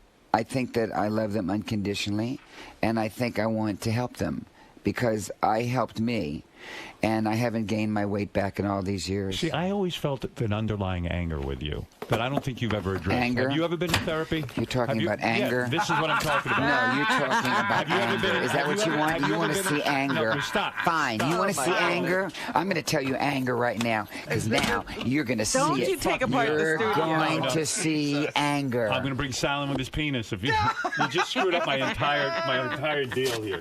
Look at me. No, your cleavage is showing. Just tell me that you love me. I do love you. Tell me how much you love me. Like on a scale of 1 to 10. A 1. A 1. I love you, a 1. Is that true? Oh my goodness, I don't even think you can call that a 1. I'm not loving what you're doing. I don't love you a 1. You know what I love you? We love the sinner, not the sin. No, you know what I love you? I love you a 15. You do? Stop that, Gary. Gary, you're going to knock us off the air. No, we're not. Yeah. I love you an 18. All right, well, thank you. All right, now let me interview you. I want to talk about your jewelry line, and I want to talk about RichardSimmons.com and all that other stuff. Gary, do you love me? I do. Now watch this. Watch this, Howard. Kiss him. No, look. Kiss him on the mouth. Now look at that, how nice. Wow, isn't that nice? That's nice. Well, that's nice. That wasn't hostile. Richard, you... what is all this stuff? It's unnecessary. What is this? You should take that. It's Mambo. You'd like it. Yeah. What is it? It's a perfume for you. I bought it for you, yeah. No. No, it's a cologne. Is this yours? Yeah, it's a delicious flavor. Hi. It's cologne. No, there's something wrong with this. No, there isn't. No, it isn't. Wait a minute. Hey, Were you bullied as a child? Were you bullied? I'm going to just tell you one story that's going to make you very sad. Go ahead. Give me a story. When I went to the bathroom, and you close the door to go to the bathroom. Okay. No, when I was a kid. Oh, okay. They put lighter fluid under the door and light it. Who's they? Oh. In high school. The other students? Yeah. Wow. So Why? Because you were... Because I was fat, because I was different, because I sang songs, because... Were you joyous as a kid, or were you... Joyous, very. My whole life has been... The bathroom my whole life has been, can I make somebody happy? Can I make somebody laugh? I know you love women, and I know you fuck tons of broads, and that's your business. You know something right now. I'm leaving here. Were you perceived as effeminate as a child? Yeah, I was perceived more than effeminate, different. A little silly. You didn't try to disguise when you were in high school. Did you try to tone down your natural? I tried, but wearing my mother's heels to class. No, you come on, be serious. No, I was me. I always was me. There's a lot of people. This is you. There's a lot of people in this world that are afraid to be themselves. Are you hosting the Pride Parade? What did I read? No, I'm in the Macy. I'm in the the Thanksgiving Day parade. In 2013, Richard appeared at an LA Pride kickoff party. I went there and taught a class. You did? Yeah, taught an exercise class, and was that a great day? Gave a lecture about the smoking and the drugs and the drinking and how it was going to age them, and that it's okay to have a good time, but not like this. And then I said to them, you have parents that cry themselves to sleep every night because they're worried about you. When kids would light the fire. Under the stall door. Did your mother was your father dead already? No, I never told my parents. Why? I mean, I used to be hit with a baseball bat in elementary school in the head until I fell on the floor. But I never could tell my parents. Why? The thing is, why didn't you tell your parents? Why didn't I? Yeah. Because my father was 50 when I was born. My mother was 38, so I didn't want to do anything to upset them. But don't you go to a parent for protection? Don't you think that is something? If you had a child, wouldn't you? I had to deal with it on my own. You did. I had to. And how did you deal with it? Did you fight? Did you physically fight? No, but words are the most powerful weapon. So this guy kept hitting me in the head with the baseball bat for a long time until I just said to him, I'm bleeding. I've done nothing to you. But both his parents were alcoholics. So, it's the family tree. And you felt bad for him? I felt very sad for him, but he came home and his father was drunk. And Did you go to college? Yeah. Where'd you go? I began in Lafayette, Louisiana. Then I went to Florida State, and they sent me on an exchange program to Florence, Italy. Did life get better for you when you went to college? Did you suddenly get accepted? I mean, it sounds like a horrible, horrible childhood. Well, I mean... Did you get accepted into college? You find the people in your life that accept you and love you unconditionally. But sometimes you have to go through a lot of people. Because back then, people weren't as accepting as they are now. Yeah, well, you know what? We live in a world now that's not very accepting. I hate to tell you that. No, it's not. I mean, but a little more at some places. Just a little more. It's like our country doesn't treat seniors the way they should be treated. We see an obese kid and we yell at them and call them names. That's not the way to do it. I mean, last week I put like 30 kids under the age of 18 on food programs, telling them like, "Oh, are you getting bored with this conversation?" No. I was actually thinking it's like that was nice. I'll say, okay. I think this is the most honest you've ever been. Yeah, no fried foods for 30 days. Right. Red meat once a week. Portions. I write everything down. What did you have for breakfast today? I had a little Raisin Bran because I had to get move your bowels. How many times a day do you move your bowels? Okay. Seriously. Now we're getting too personal. You don't want me to come over there, and then you talk about my bowels. Okay. This is how he gets close. No. I don't want to hug. Wait. Does Howard want to see you? Does Howard not want to see you? I want to thank Richard Simmons for coming in. I want to say, wait, no. For more information, Richard, I don't want to hug. Did you see Jurassic Park? Let me thank you first of all, and tell people for more information on the Richard Simmons. What is Richard there for? What is he there for? Let me do this. On the Richard Simmons Project, Hope. Okay, and you can go to the website. What? HopeUnlimited.org.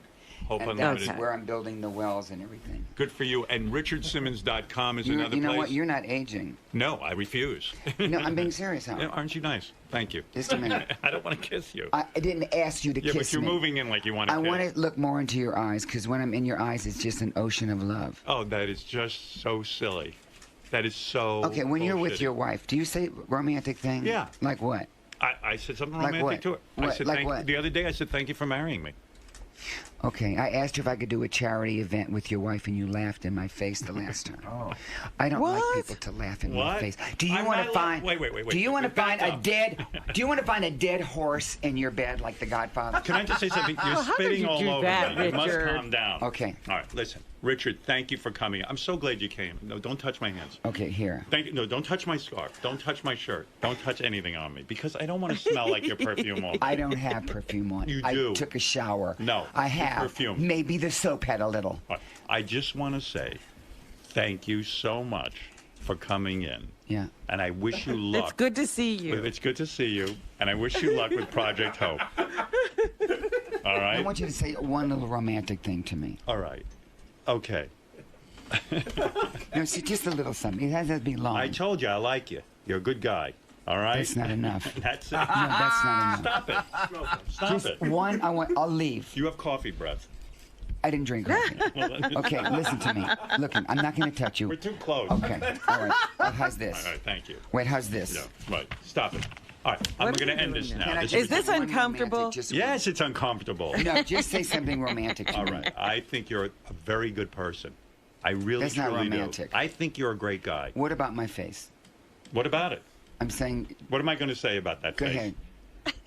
That fabulous face. Don't say any... Oh, no, I know what you were going to say. What? No, I know, and that would be hurtful. What? We've been getting along so well right now. Why? All right, I'm going to say something romantic, okay?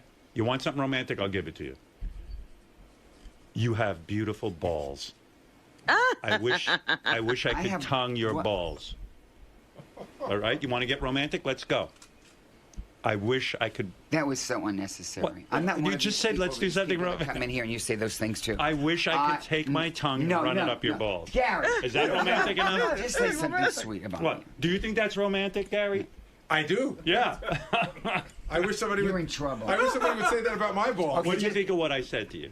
Does that turn you on? I think it was horrifying and disgusting. Why? You wouldn't like that? Yeah, let me ask you. That is not wrong. You said you wanted something. Maybe 15 or 20 minutes more therapy. No, stop. I'm going to say something nice. Okay. You have a happy face, and I like that. Okay? All right. That's it. Can I have one little kiss? What? You act like Are you just insane? Stop Wait, it. can I don't want to kiss you. Okay. All Wait, right. can I have a little I want to thank Richard. Can I have a handshake? A what? A handshake. No. Would a friendly hello He can give you a fist bump. Shut up. Want a fist bump?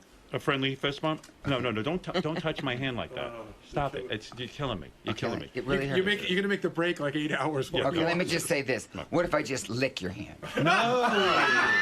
Richard, I do love. Get over there. Get over there. And now, Planet of the Apes. Richard Simmons, everybody. And please go to richardsimmons.com and go to... What? Project Hope Unlimited. Project Hope to Unlimited. Help me with our children. All right, we'll be back right after these words. The great Richard Simmons, and thank you, Richard, for being here. I love it. I love you. Sal, you've shown your schlong to so many people over the years. Where does this rank? I mean, what's going through? Number one. It was amazing. What a great feeling. Are you a little upset that you watched this? The two greatest moments in my life is when my children were born, and showing my penis to Richard Simmons. I feel so good, and I kissed him. Are you regretful that you didn't have more schmegma on you this time? No, this was fine. This was just enough. And I've never had a masculine man, like a macho man, look at my penis and throw something at it. It was pretty wild. I'm going to the bathroom. Do you have to come to the bathroom? Well, I just wanted to hear what Dick Simmons thinks about Howard Stern. I love Howard. If he was not married, I would marry him. There you go. I would just marry him. I love him. I can't think of too many people I can say that about. It's all white, like... Turn on the light. It'll be white. It'll be even whiter. Try GoToMeeting for 45 days.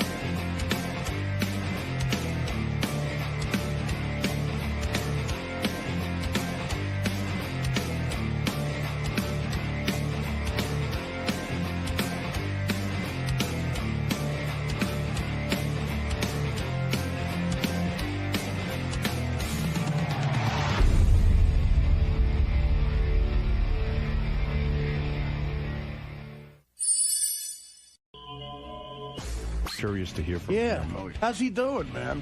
How's he doing? What happened? I mean, Jenks. How are those clubs doing? Yeah. What's going on? I mean, I'm hearing too many disturbing things. I'm losing faith in you, brother. Yeah, well, what happened, Howard, was I went away for a while. What do you mean you went away? Here's the story. Captain Jenks has it. The whole story. Well, let me first just update people because they might not know what they're doing. Captain Jenks, of course, is the phony phone call guy. You know, we like him and all that. He's been making phony phone calls for years, and we play him here on the show. Then he started a little business where he'd show up at these bars. And he's been doing it for years. And do like Howard Stern Trivia Night and all these things. So... around Philly. He would sign contracts with these bars. Next thing I know, the guy has stiffed about 20 bars, I don't know, 10 bars, I don't know how many. Is something going on in his life now? Because he's been doing this for a long time, and we never heard anything bad. So we started, and then all of a sudden... we started to get a lot of letters from bars saying that Captain Jenks was guaranteeing them mentions and guaranteeing them that he's going to show up and do a trivia night, and then they'd give him money, and then he wouldn't show up. Right, somehow he was getting paid up front. And I refused to believe it. But now I do believe it because I've seen too much evidence against Captain Jenks and gotten too many letters. You've seen the evidence. Yeah, Jenks. I mean, really. I mean, I don't know what to tell you, pal, but that's not cool. What happened, Howard, was it was basically a situation where, I was chugging along. I mean, but I also had addiction problems. Yeah. And as a result of that, basically what happened, it came down to, first of all... What are you addicted to? You have no money. Yeah, I was like, what is this? Well, you have to understand something, Howard. There's no... I have my preference, you know what I'm saying, but it wasn't about preference. If you have an addiction problem... Jenks, you're being very cryptic. What are you addicted to? Well, my preference was prescription painkillers. Okay. All right? But if you're an addict to everything. You can't just stop one or the other. You got to stop it all. Right. So what were you doing? I was doing prescription painkillers. Okay. But you said you were doing it all. So what else were you doing? Well, prescription painkillers, drinking, stuff like that. What, Jax, I remember a few years ago you called the show and you'd said you had just taken an Oxycontin and you wondered if I ever did because it made you feel incredible. Exactly. Do you remember saying that? Yes, I do. Yeah. Did it start before then or after that? Because it made it sound like you just took one and were high. It was going on for a while. Uh-huh. And is that what you were... Obviously, that type of lifestyle will catch up with you. And what was happening was then my car went, and, rent gets... not paid and this and that. Well, that's like, Chris Rock told Howard, if Hardy's really fucked up, if you fire him, he'll be broke in 3 months. Right. But so what were you buying, man? You were buying Vicodins and Oxys and all that shit? Yeah. Exactly. Well, I don't understand. You're saying now that you got so strung out you couldn't pay. You were buying so many pills you couldn't pay your rent. Couldn't pay my rent. I'm just saying. Did you lose your job? Everything's gone. Today's the last place that I'm in my house. As of you today. You mean you can't? Wait a second. You can't be on Oxycontin and work at a gas station?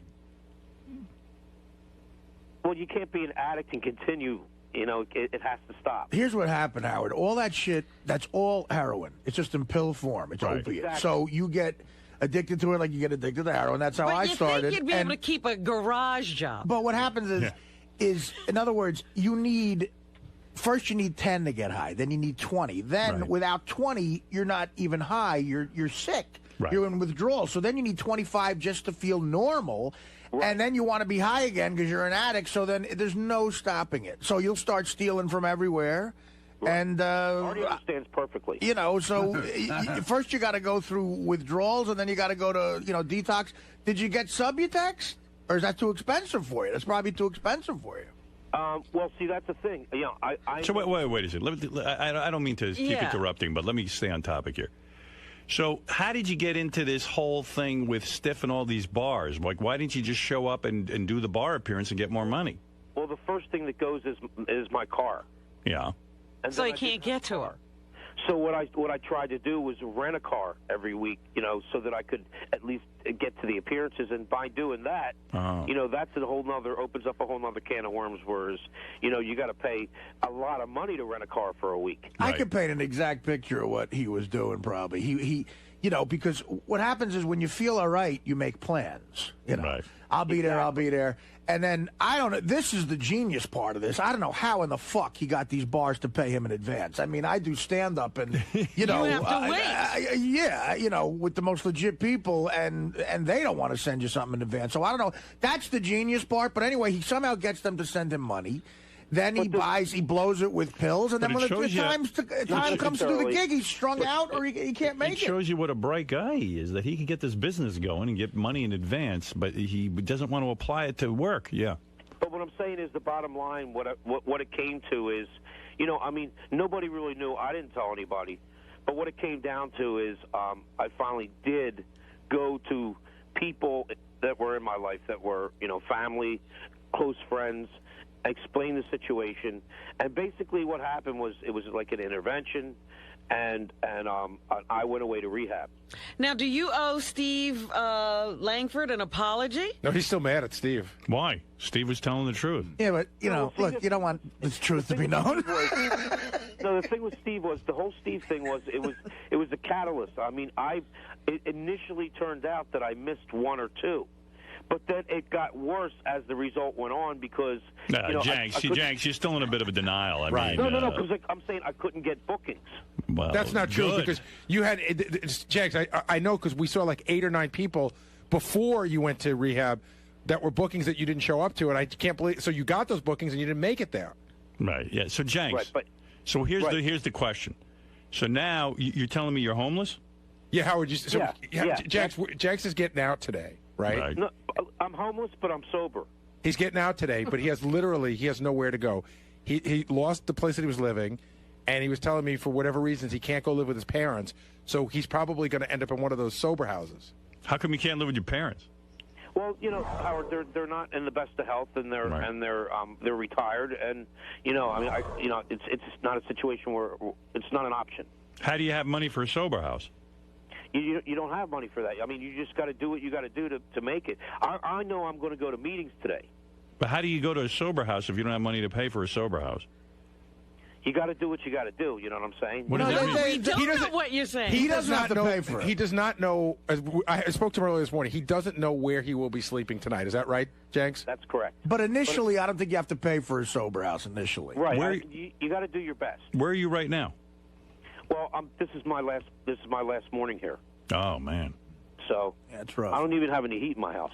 I mean, Can he move into your screening room, Gary, with the bar and the?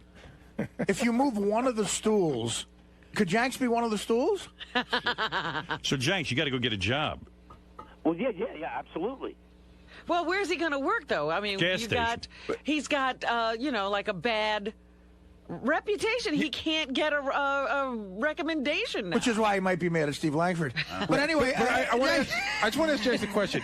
We figured out that there's like 8 or 9 appearances that you didn't show up to. So where did that money go to your habit, or where did that money go to? Well, renting cars. I was chugging along, and like I told you, Gary. Yeah, but that doesn't make sense. You were making enough money where in the past you were making a profit. So now you got that money and you go to the appearances. How did you lose it all? Oh, it all goes to the pills, sure. He says he was chugging along, but he was chugging along stiffing people. Yeah, right. You start doing nasty shit. Hey, where would you get the pills? From a dealer? Would you try to scam like pharmacy shit? Like how would you get the pills? I never scammed a pharmacy, but you can get anything off the street, Artie. Yeah, but how much were you paying for it? It gets expensive. How much is one Oxycontin?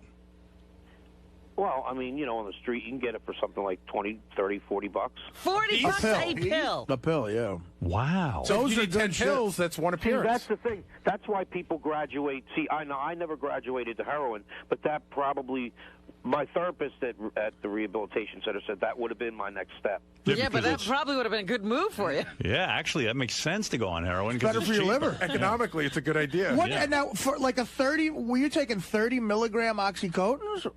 80s. Oh my God! And so you would need 10 80s a day type of thing? Something like 6. Yeah. Wow, 80 milligrams. That's 400 milligrams. But the bottom line is here. Did you ever resort to like blowing guys to get money? No, never happened. Good. All right. But the bottom right line size is for here is that I just wanted to, I clean myself up and sober up, and what I'm doing now is just trying to get myself back on my feet. All right, good. And I want everybody to know that I had appearances with. I'll do the appearances. I'll do whatever I got to do to make it up. You will honor your appearances. It was never my intention to not show up. You're a good man, Jenks. I'm pulling for you. I'm just doing my best to get everything back on my feet again. Yeah, it's all bad. All right. Prescription pills are bad shit. It's just I go to meetings all the time and stuff like that. And well, I had no idea you were struggling with this, but I am very, very. Nobody did. I'm very, very happy to hear from you because I was worried about you, and I'm glad that you're straightening out your life. All right. Thanks. All right, Jenks, I may have Keep it on the straight and narrow. Yeah, Jenks, I may have to call a station and say that you're dead and see if they'll report it, like you did with me, because now it looks like you have the same problem, don't you? They have the death toll on me. Jenks is a good guy. I can relate what you were going through by listening to, you know what I'm saying? Well, thank you for relating to it back then by calling a news station and saying I'm dead. I never did that. It sounds to me like Jenks has hit rock bottom. This is what they call it, Howard. Yes, when you've lost everything, that's a bottom. No. Blowing a guy, that's going to be rock bottom. And he says he hasn't done that. With Jenks, now he's going to be on the comeback trail. I hope when he hits the heights again, when he's on top like he used to be. When Doesn't he was working, need to celebrate. When he was working at the gas station and making these bar appearances, I hope when he hits the heights again, he doesn't let this get to his head. Because remember, there was never a gas station. What? Oh, really? What did you do?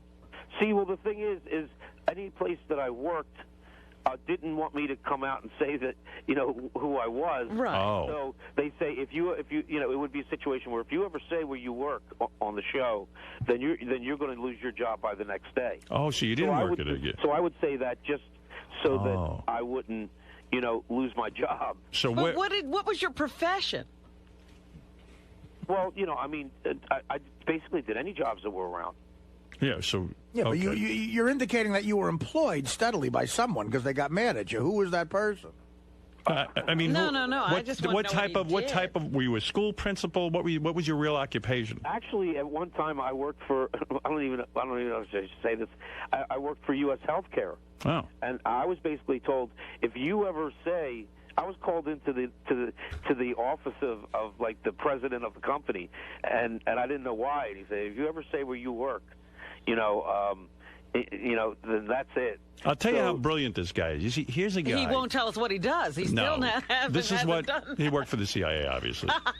One of the things that is the reason I got to tell you how brilliant this guy is. Here's a guy that used to, he'd get through to every major news organization and make these phony phone calls. He was the night Bob Hope died. Who was on CNN as his longtime writer? Oh, I love that call. Captain Jenks. That's one of his best. And it shows you he's a genius. I've said for years. Once in a while, you meet like flim-flam guys who scheme. They can never have a straight job. If and they they're did, brilliant. They're brilliant. Criminal mind.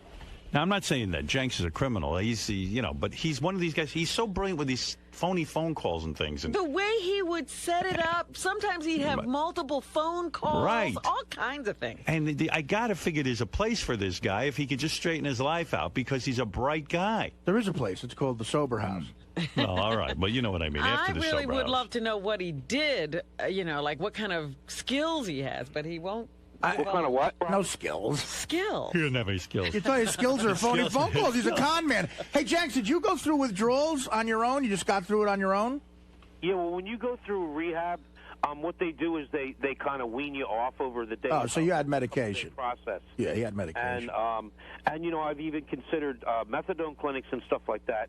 But then you also have to figure if you do that, then you're just substituting one drug for another. No, you get addicted to methadone. Right. So I'm trying to do it just with nothing at all, and just go to the meetings, and the meetings help. I'll tell you what, Jenks, to get you back on your feet, I'm going to give you $500 cash courtesy of Sex Drive on DVD. It's ruder, cruder, and nuder. Then what? Than anything. Oh. Own the unrated cream-filled edition of Sex Drive on DVD and Blu-ray tomorrow. As a matter of fact, I've seen Sex Drive. It's a funny movie. Yeah? Yeah, I watched it. And the and the unrated version is real good because just in the middle of the movie, they just have naked chicks walking around. Like you'll be in the middle of a scene. It doesn't have anything to do with the scene? Nothing.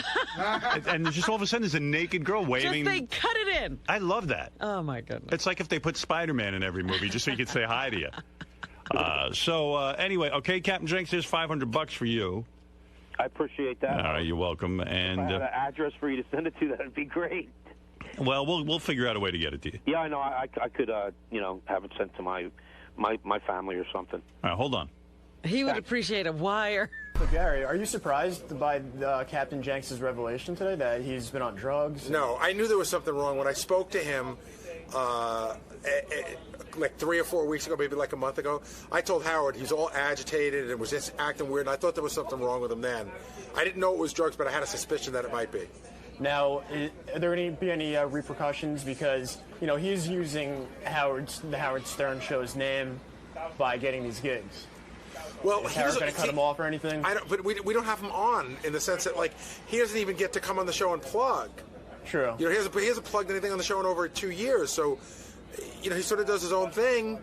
I'm not happy about the fact because I think that people who work hard and have a business shouldn't lose money to a guy who's doing it in the name of the show, but I really have no real control over him, so he'll have to regain everybody's trust and see if he can go back to doing it again. But, we'll probably have him back on the show, have him in, and he can explain exactly what was going on, and then Howard could decide what to do from there. Listen, we're reporting the story, but the Stern Show was initially contacted by bar owners. We then got contacted by a lot of bar owners. And the story is really in response to all these people who claim that they were hoodwinked and that Captain Jenks took the money and did not show up for these appearances. Now, as you remember, a month and a half ago, Captain Shanks was on the air on the Stern Show saying, Langford's lying. You know, this isn't true. How dare he? Well, again, if we go in that studio with a news story, it's solid. You can bank on it. You had your facts. Yes, we don't go in there unless we have our facts. Lisa G, speaking of her, here she is with some headlines, and then I have to get to about a million things. Howard 100 News spoke to Sam Simon over the break, who was with Artie Lang in Las Vegas on a taping of Sam's new TV show for the Playboy channel called Sam's Game. I fit a lot of Vegas into 40 hours. Oh, did you? Yeah, did you I didn't fall off the wagon. No, but no drinking. I shacked up with a broad and I gambled quite a bit. Did you now, drink? Is this a paid girl? No. This is actually a girl. Well, it's a girl who used to be paid. She doesn't charge you anymore? I'll tell she sees a future with you? I might be falling in love with a hooker. Is that true? I really do enjoy this girl's company. But wow. You know what? I'm going to tell you something. She's a real person. I'm going to tell you something. A lot of people think whores aren't real people. Can I tell you something? I know a couple of very famous people. I've heard about this. Yeah. And I've met them. Who have gorgeous wives. Right. Who supposedly they were call girls. And and girls that you would high priced. I know a couple of names of celebrities that would blow your mind. Yeah, chicks. You too, right? Really? No, girls who were call girls. I don't know if they're married. You're right. They're celebrities in their own right now. Right. And and what I'm telling you is, I know of guys who are famous who have hot wives. Right. They married their call girl, their escort. Right.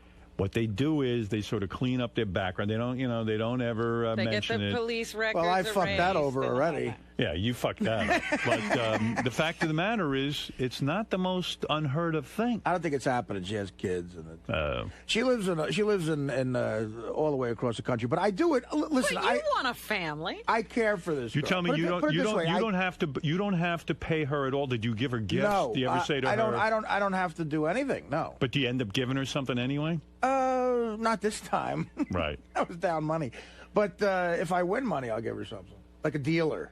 Right, a tip, like a blackjack good luck dealer. tip. No, I never cash anymore. That's a little gauche. So you went to Vegas. You went out to Vegas. Sam Simon has a new TV show where he gambles, plays cards, and you sat at the table with Norm and a couple other guys. Right. Okay. It was me. It was Norm. It was David Tell. It was Jeff Ross, and it was Playboy Playmates. I sat next to most of the time. I sat next to Brandy Roderick, who is gorgeous, the hottest chick I think I've ever seen in my life. Now, what's she doing? Is she playing? She's playing poker. She can play. So, but here's the funny thing about... What does she wear when she plays poker? She's wearing this, like, sequin-looking top and real tight black pants. And then they had all these I got 3 phone numbers of Playboy chicks who were serving us. You mean... Like bunnies? And you were able to get their phone numbers? Oh, yeah. Texted them and everything. I got a gig. He's a big star on the show. I got a gig at the Hard Rock Cafe in Vegas, June 27th, and 3 of them are coming. It's a slam dunk. Do you think... Really? Do you think it's they're interested in sex? What do you mean? I know. Well, a couple of them, it's a slam dunk. Are these girls who appeared in Playboy magazine in the pages? They're bunnies. They served us food. I don't know. So they're bunnies. Yeah, a couple of them did. But they were in the magazine. Yeah. That's high-level printing, yes. I mean, you're talking... This one might be the hottest chick I've ever seen in my life. This girl from Michigan. And you got her number, and maybe there's yeah. She's very sweet. All right, so you go to the TV show taping. You play cards for what, charity? And Ralph was there too. Ralph is there. Okay, so Ralph. I don't know. At the table? Look, I don't know I don't know the details. Okay. How does Ralph end up? I was told that Sam flew Ralph out first class. Wow. Gave him, and now we stayed at the Palms, which is a beautiful hotel. The Palms has a brand new tower that is all just luxury. It's not, not a casino. You know, at the Hard Rock sometimes you could hear the casino going on all night. Yeah. This is for people who don't want to hear all that shit. So they put Norm and Attell and myself and Ralph up in these, huge suites. I had a view of the whole city. It was gorgeous. Right. And Ralph had a nice suite as well. Ralph told me he had the same suite I had. Wow. And he got flown out there first class, and he was there all week. And he was playing in the game like it was celebrity. It was all comedians. And Ralph. Playboy, centerfolds, and Ralph was there. I mean, Now, does Ralph sit at the table, and is he part of the taping of the TV show? So he is a celebrity. Yeah. Yeah, all right. And he's billed as Ralph from the Howard Stern show? He's billed as Ralph Sorrell. That's what I saw on my thing. All right, okay. So here's the funny thing about Sam. Now, we're playing on the Playboy channel. Okay, so it's a TV show. And all of us, like I said, exactly what you just said. It's for charity, right? You know, or whatever, you know, or just for fun and stuff. Dave Attell thought that too. Sure. So at the end of one round of play, I wasn't here for this round. Attell lost $1,000 or whatever. Okay. So at the end, some guy comes up to Attell and says, "So, you know, you owe Sam $1,000." What? Wait a minute.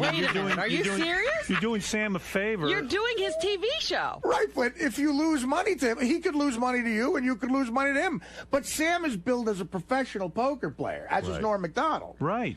So there would be an advantage there. And there's also professional. Jennifer Tilly played, too. And she's a pro. And her husband, Phil, this guy who's a pro. You mean to tell me Dave loses $1,000 and they say you owe Sam $1,000? It gets so much better. Okay. So the next day, now I'm playing with Attell, okay? Yeah. And Attell goes, "Did you know this isn't for charity? Like, I owe Sam $1,000." and I went, you know what? Knowing Sam, that doesn't surprise me, but I would have had to been told that it's for charity. Yeah. Because they give you $500 to start. That's Okay. your money. Right.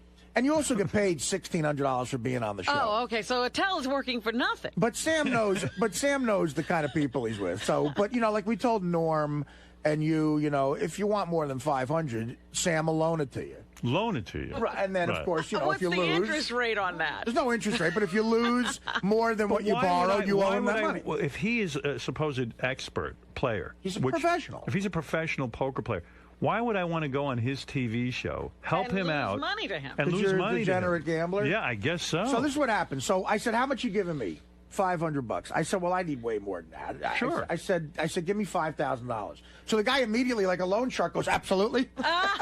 Sign already up for $5,000. He gives me $5,000 in chips.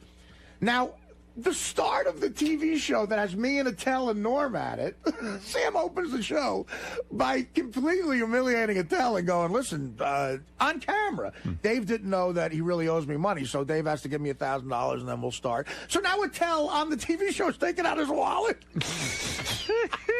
Dave doesn't have $1,000. Well, Attell's got the money, but he says, "Thanks, Sam. Well, I don't know we were going to do this on the air." So he takes the money out of his wallet. He gives the guy, Sam's producer / bitch, I don't know, gives the guy the money, and then Attell buys in for another $1,000. Me and Norm each buy in for $5,000. Oh, my God. So now here's the rub here that I get pissed off with. It's also a TV show. Sure. Okay, so now Sam, Norm, myself, and Attell are all at the table. Sam wants the show to be funny, okay? Right. So there's also 2 Playboy playmates there. So now who do you think the funny falls on there? You. Right, of course. And Me and Norm, right. But Sam and Norm are such, like, crazy card players, they're concentrating on the game. They're not being funny. Okay, so now me and Attell are looking at each other. Every time I started making jokes, you know, and like I would throw in, like, when I didn't really have a good hand to be funny and stuff, and I was doing shit that I thought would be entertaining. Right. But at the end, you lose money, and it's like, okay, you're being funny. Sam wasn't being funny. Right. He was making money. Right, he was making money, I guess. And then me and Norm started doing some stuff. We were trying to be funny. Let me get to the bottom line for a So there's second. 2 different things going on here. There's a poker game for real money, or are we trying to entertain people? Because I can't concentrate on both things at the same time. Absolutely not. So, well, why are you feeling all this pressure? I started getting a little pissed off, and I started playing for real. I started really getting into it. So now at one point, I was up $11,000. But you know what this is like? This is like being asked to do a guest starring role on, let's say, ER. Right. And then being charged a hospital bill. I mean, I never heard of a show like this. But although I have to hand it to Sam, it is a reality show. You're really playing for real. It's like doing Letterman, and at the end of Letterman goes, "Listen, I'm a pro pool shooter. You want to shoot pool for me?" Right. Yeah, I mean, all right. So anyway, you start to play for real. So now I'm in the game now. But me and Attell, we're casual poker players. Me and Attell are now in a game with a Playboy playmate who's hot as hell, which is very distracting. Now, and 3 professional poker players. Is the playmate putting up her own money? Brandy Roderick has that kind of buy-in? No, she just took the $500 from the game, and she would. You get $500. Is Sam really going to take her money too? I don't know if he did, but she didn't have any chips in front of her at the end of the night.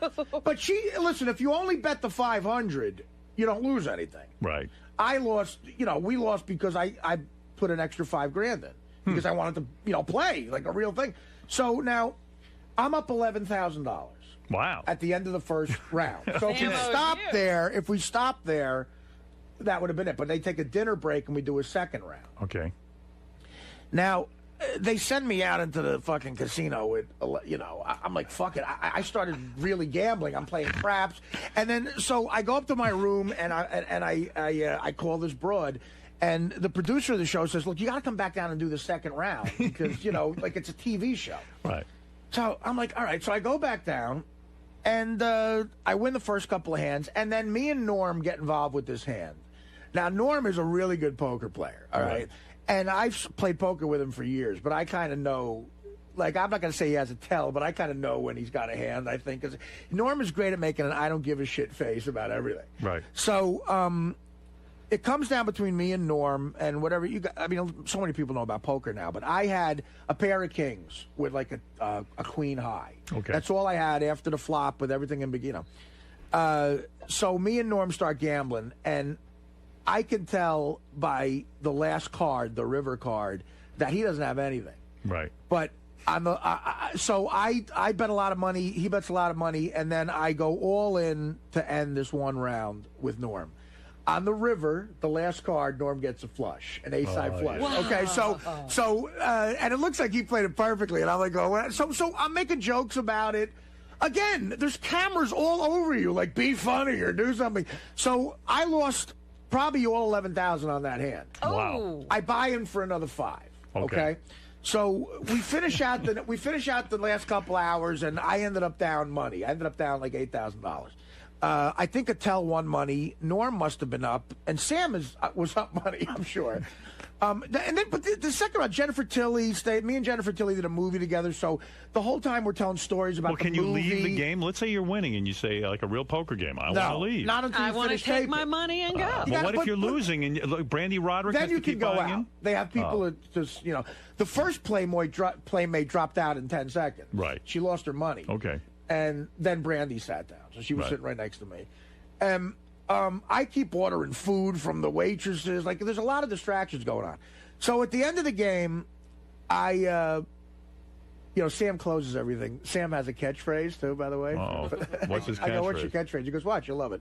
So Sam looks, that arrogant Sam, he looks at the camera and goes, okay, we had a big excitement here, a couple of big hands. I think Artie's down some money. This is Sam Simon. Remember, it's just a game. Remember, it's just a game. Because he's got all the money. Right. So now here's the funny part. The producer comes up to me, the guy who's going to tell me how much I owe Sam now. Right. At the end of the night, and I'm aggravated. Sam's trying to close the show, and I just go in back of him every time and fuck it up, going, I lost money to the guy who created the fucking Simpsons. I said, yeah, you got to kill me to get that money. I'm not fucking sending you this money, but I pay my debts, whatever. What? So I'm figuring out. I'm trying to count to figure out how much I'm down. But this guy who produces the show, he knows. He's keeping track. He knows everything. He comes up to me and real casually off camera says, listen, we did the math. Okay, listen. You owe Sam $8,010. But I'll tell you what. Let's call it $8,000. Oh, isn't that nice? He's going to throw in the 10. He lets you go the 10? $8,010. And then he goes, but I'll tell you what. Let's call it $8,000. You know what? That's a mensch. So now I leave the table. I owe Sam $8,000. Right. I go up to him, and Sam comes to me and goes, thank you so much for doing this. Because, look, we had a vacation. Vegas is fun. Right. But I had stand-up the weekend before and the weekend after vacation. I might have done something else. Right. Right. And besides lose $8,000 to Sam. There's a broad I'm kind of seeing. I might have went to, like, I don't know. I was thinking about take going her on vacation. Oh, yeah, something like that. So I'm not seeing this bro. We're committed. So what did you do? Did you write him a check for $8,000? So I go up to Sam and I say, listen, it was great being here. He goes, thank you so much. It was a big favor. I know you're on vacation, blah, blah, blah. And I say, yeah, Sam, no, don't worry about it. You're welcome. I'm glad to do this for you. So where do I send the $8,000 I owe you? So have you paid him yet? Maybe Sam was going to go, come on, it's a TV show. You help me out here. You're on the show. Sam goes, I don't mail me a check. Mail me a check. Yeah. That's good. But wait a minute, so... What a story. I want to know if Ralph loses money if he's got to pay Sam. If that fucker ain't paying Sam, I ain't paying Sam. Yeah, because How's you that don't get the $1,600. No, I do. They send me that's union shit. Then you have to send it right back. Well, no, I get a check like if I appeared on a TV show, that gets sent to my accountant, the $1,600.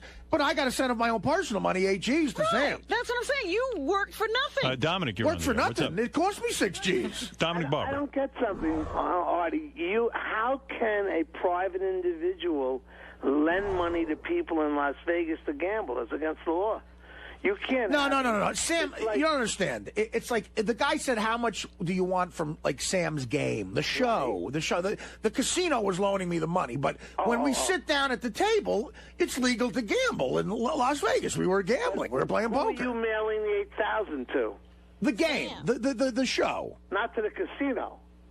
No. I don't know. I'm mailing it to the show or the casino. I don't know. One of the two. I'm not mailing it to Sam personally, but I lost money to the show. I lost money to something. I guess I lost money to the casino. I think you realize that that's, of course, not legal to have a show where they lend you money and you pay them back. He's saying that they do it through the casino. No, Sam, Dominic, they said to me, the casino can front you money if you want. Right. And I got fronted money. That's what I did. It sounds like it couldn't possibly be legal to even have a show that lends you money that you then pay. Hey, is the $8,000? I got $5,000. I'm sure whatever they're doing, they've looked into. I got $5,000 in chips from the show. They made up chips. There were Palms chips. We were playing at the Palms. You know, I don't know what kind of deal. I don't know what kind of deal they have. All I know is I taped a TV show and I lost $8,000. But no individual can open up in a casino their own gambling casino or bet. Dominic, it's obvious they're playing at a casino. Right. Yeah, we're saying we're in the Hef Suite at the casino. Yeah. And that you're getting it's the same when you get a marker from a casino. And now Artie owes $8,000. Probably Sam was paid already from the game, and now he owes money to the casino. I don't know. I don't know. Sam can explain it. The bottom line is, I taped a TV show, and I owe people money. Yeah, I don't want to get caught up in that, but it sounds like the $8,000 at least is a tax write-off. Maybe, possibly because you were taping a TV show. I don't know. I don't know that that's the case. I don't know. I doubt it. So Howard Stern could open up in a casino the Howard Stern game, have people play, make a profit or a loss, and film it. No. No, Dominic. That's not what happened. This is the way I understand it. You go to a casino and say, we want to tape a TV show. Right. Which is a poker game. Right. The casino, as you know, has poker dealers. Right. And you go there and you buy in. Right. Now, how you buy in is up to you. You can say to the casino, I want to have a marker, which is essentially what it sounds like Artie has done here. He has said, look, I don't have the money with me right now. I want to take out a loan. You know, I want to take out money. At the end of the game, whoever wins the chips goes in and cashes out. Now, Artie owes money to the casino. That's how it works in it. You can go anywhere in a casino in Vegas and play poker. Listen, here's the thing. Sam might have been doing this for charity, but we weren't told that. Sam is a very charitable guy. Right. And I'm sure that's what he was doing. But my point is, it wasn't, to me and Dave Attell, it was obviously, it wasn't made clear what was happening, that we're playing with real money. But once it was made clear, you bought in anyway. Of course. I mean, right. but right. listen. Well, he's there with a camera in front of him. He can't look like I'm in Las Vegas. There's hot chicks around. I'm shaking. Yeah, give me money to gamble with. And you're telling me?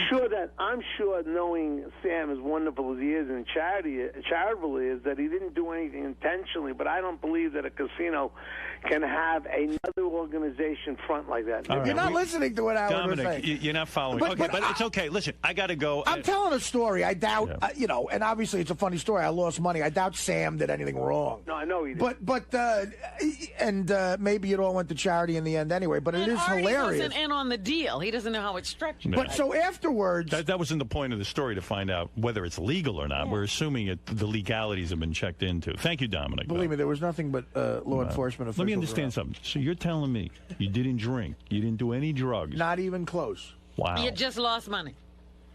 And so anyway, so at the end, I was going to fly home. We finished playing the last game at about 3 a.m. and I was going to fly. And then afterwards, me and Jeff Ross and a couple other people, and Ralph, Jeff Ross and Ralph went up to the Playboy Suite to watch them shoot the beginning of the show. Right. The beginning of the show is this insane Playboy Suite in the Palms. It has a pool. I'm going to explain this. Like, they have 4 suites where the pool juts out like into the sky. Like, if you look, it's an enormous balcony if you look up, so it looks like a peninsula or something. Right. And the balcony is a pool. So it looks like, and the pool is all glass, so it looks like you're swimming in the sky. In other words, like you're almost flying through the water, and it was loaded with Playboy Playmates. How does Playboy afford all of this? I mean, they're on hard times. Playboy Well, again, magazine. I think that that's a licensing the name kind of thing. The Palms. They have the Hef Suite, right? And there's 4 suites like this, and the pool in the Hef Suite has the Playboy bunny and everything. But the more important thing was, so at 3 o'clock in the morning, we go up there, and Sam has worked it out where him and Ralph is in the beginning of the show.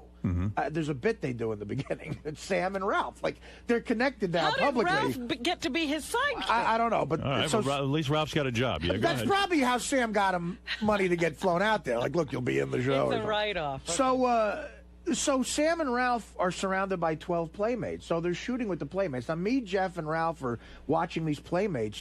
They got thongs on and bikinis, frolic in the pool. Wow. And they're throwing us the beach ball and stuff. We're going, like, what's going on? Like, can we fuck these girls afterwards? Do they have any kind of commentators?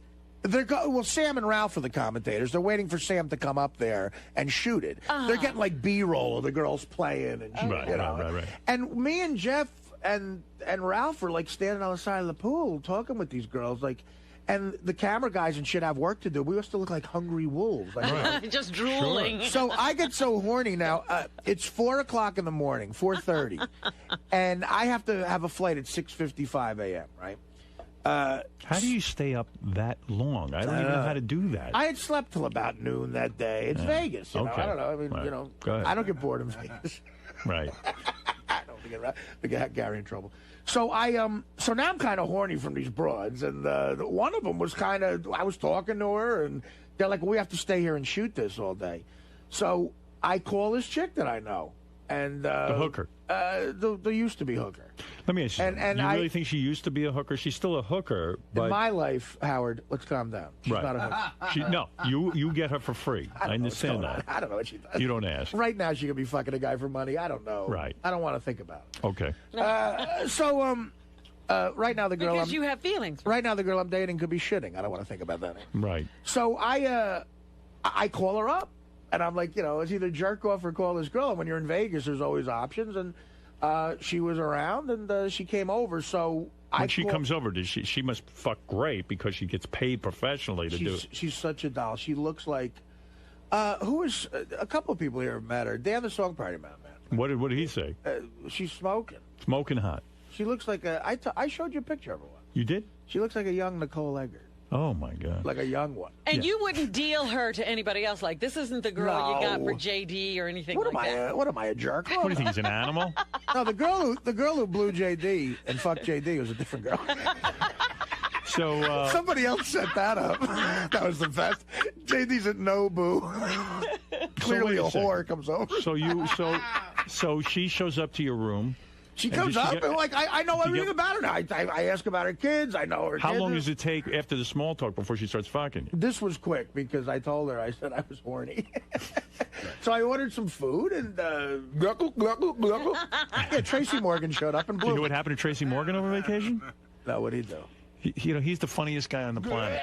Tracy, do you know about this, Robin? No. His fish tank in his apartment caught fire. I mean, how does your fish tank I don't know, catch but fire? He's the greatest. It's full of water. His fish tank caught fire, and then I think he burned. I don't know what happened. He burned down half the building. What do the fish do? They're like, wait, we're the in fish water. Survived. I don't know. Our water is boiling. I think we're at dinner. So how's your fish tank catch fire? Yeah, go ahead. Never heard of it. She shows up. I call up my friend is the producer. This girl that I've known for years produces Sam's show, and I said, listen, I'm shacked up with this broad here. Like, she's known me forever, so she understands what could happen in Vegas. I said, just make it like the Red Eye tonight. So I changed the flight to the Red Eye, and it was like the Keith Richards style. I shut all the windows in the suite, like put tinfoil up. I wanted no light in there. And me and the chick were in there for just like 10 hours together, getting room service. For 10 hours? So how many times do you bang this chick? I don't know. We fell asleep a couple of times, probably like, I don't know, 4 times. Wow. And for free? Yeah. Well, no money. She ordered champagne, which I didn't touch. Right. And really, you didn't. You were partying with her. You're banging her. No She's party. drinking And when champagne. you kiss her, you can taste the champagne and you don't break. You could have had one little champagne. I don't kiss her. No, I didn't do a goddamn thing. No booze. Would no you say nothing. this is turning into like a Pretty Woman kind of scenario where like you're falling in love with a hooker And I'm Richard Gere? Yeah. Well, yeah. No. No, it's not going to happen. I could never. Something. You whispered under your breath a few moments ago, I'm committed. No, I said I'm not committed. You're not committed. You wear rubber when you're with this chick? Absolutely. You do? Oh, yeah. Seriously? Even for a blowy. No. It started out that way, but no. Now they're in love. I always wear a rubber, though. With But her. no kissing? Really? It's like that, huh? No. No kissing? No. I mean, now there's kissing. Yeah, we can. But just like, I mean, I know her. She's a good girl. She's all right. Wow. Everybody's got bills. You got a picture of this chick right now? No, I have one. I'll get you one. Give me a couple. I showed you a picture of her. I'm confused. You thought she was hot. You showed me the picture of her before you became emotionally involved with her. That's why I didn't pay. Now that she's your girlfriend, I want to. She's not my girlfriend. Yeah. She's not my girlfriend. No. She going to come to Jersey and hang out with you? No. That's not for her. That's been discussed, but no. No. Why not? Maybe at the Shore House. As Robin knows, I'll have any type of broad at the Shore House. Your mom doesn't go to the Shore House. Oh, yes, my mother has her own. His mother decorated My the mother, Shore House. are you kidding me? My mother has her own wing. She has a suite. So if a horse shows up. No, it's not going to happen. It's not going to happen unless All right. my mother's away. Unless my mother goes on the Sounds to me like you're falling in love with this girl, but you're worried about what society's going to think. No, would I worry about society? Look at me. In a weird way, yeah. No. There are areas where you worry. There's a lot of complications with her. The kids. That's one. Also, where she's from and geography and everything She else. could move. What's to stop her Move from right into that moving? Shore Calm House. down, Robin. If my mother goes on the summer-long cruise I'm trying to get her to go on.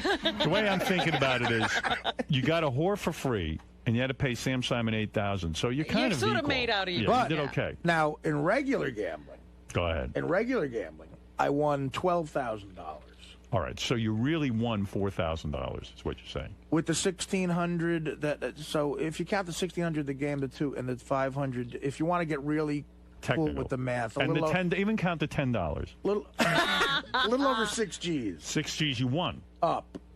Okay, Yeah. so Thank there goodness you go. for your regular gambling. Yeah, and again, Sam, of course, will get on here and give his story, but David Tell knows that in the beginning he didn't know, and I didn't know for sure. Yeah, but that's kind of a screwy thing. I think from my calculations, Attell ended up some money, and I bet Norm and Sam are up a shitload of money. They just want to take money from their friends. Did you get worked by Sam Simon? Did I get what? Worked by Sam Simon. My lawyer said I can't discuss this right now. Why not? No, I don't know. I think Sam. I think what we're looking at here is Sam stole money from me to give to charity. It's like Peter Pan or Robin. This is the best of the wrap-up show. A recap and behind-the-scenes look with John Hyde and Gary Dell'Abate. The best of the wrap-up show begins now.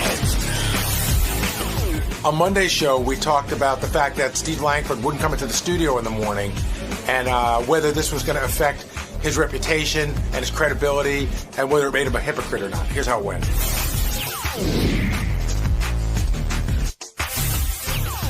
I want to start with what happened with George.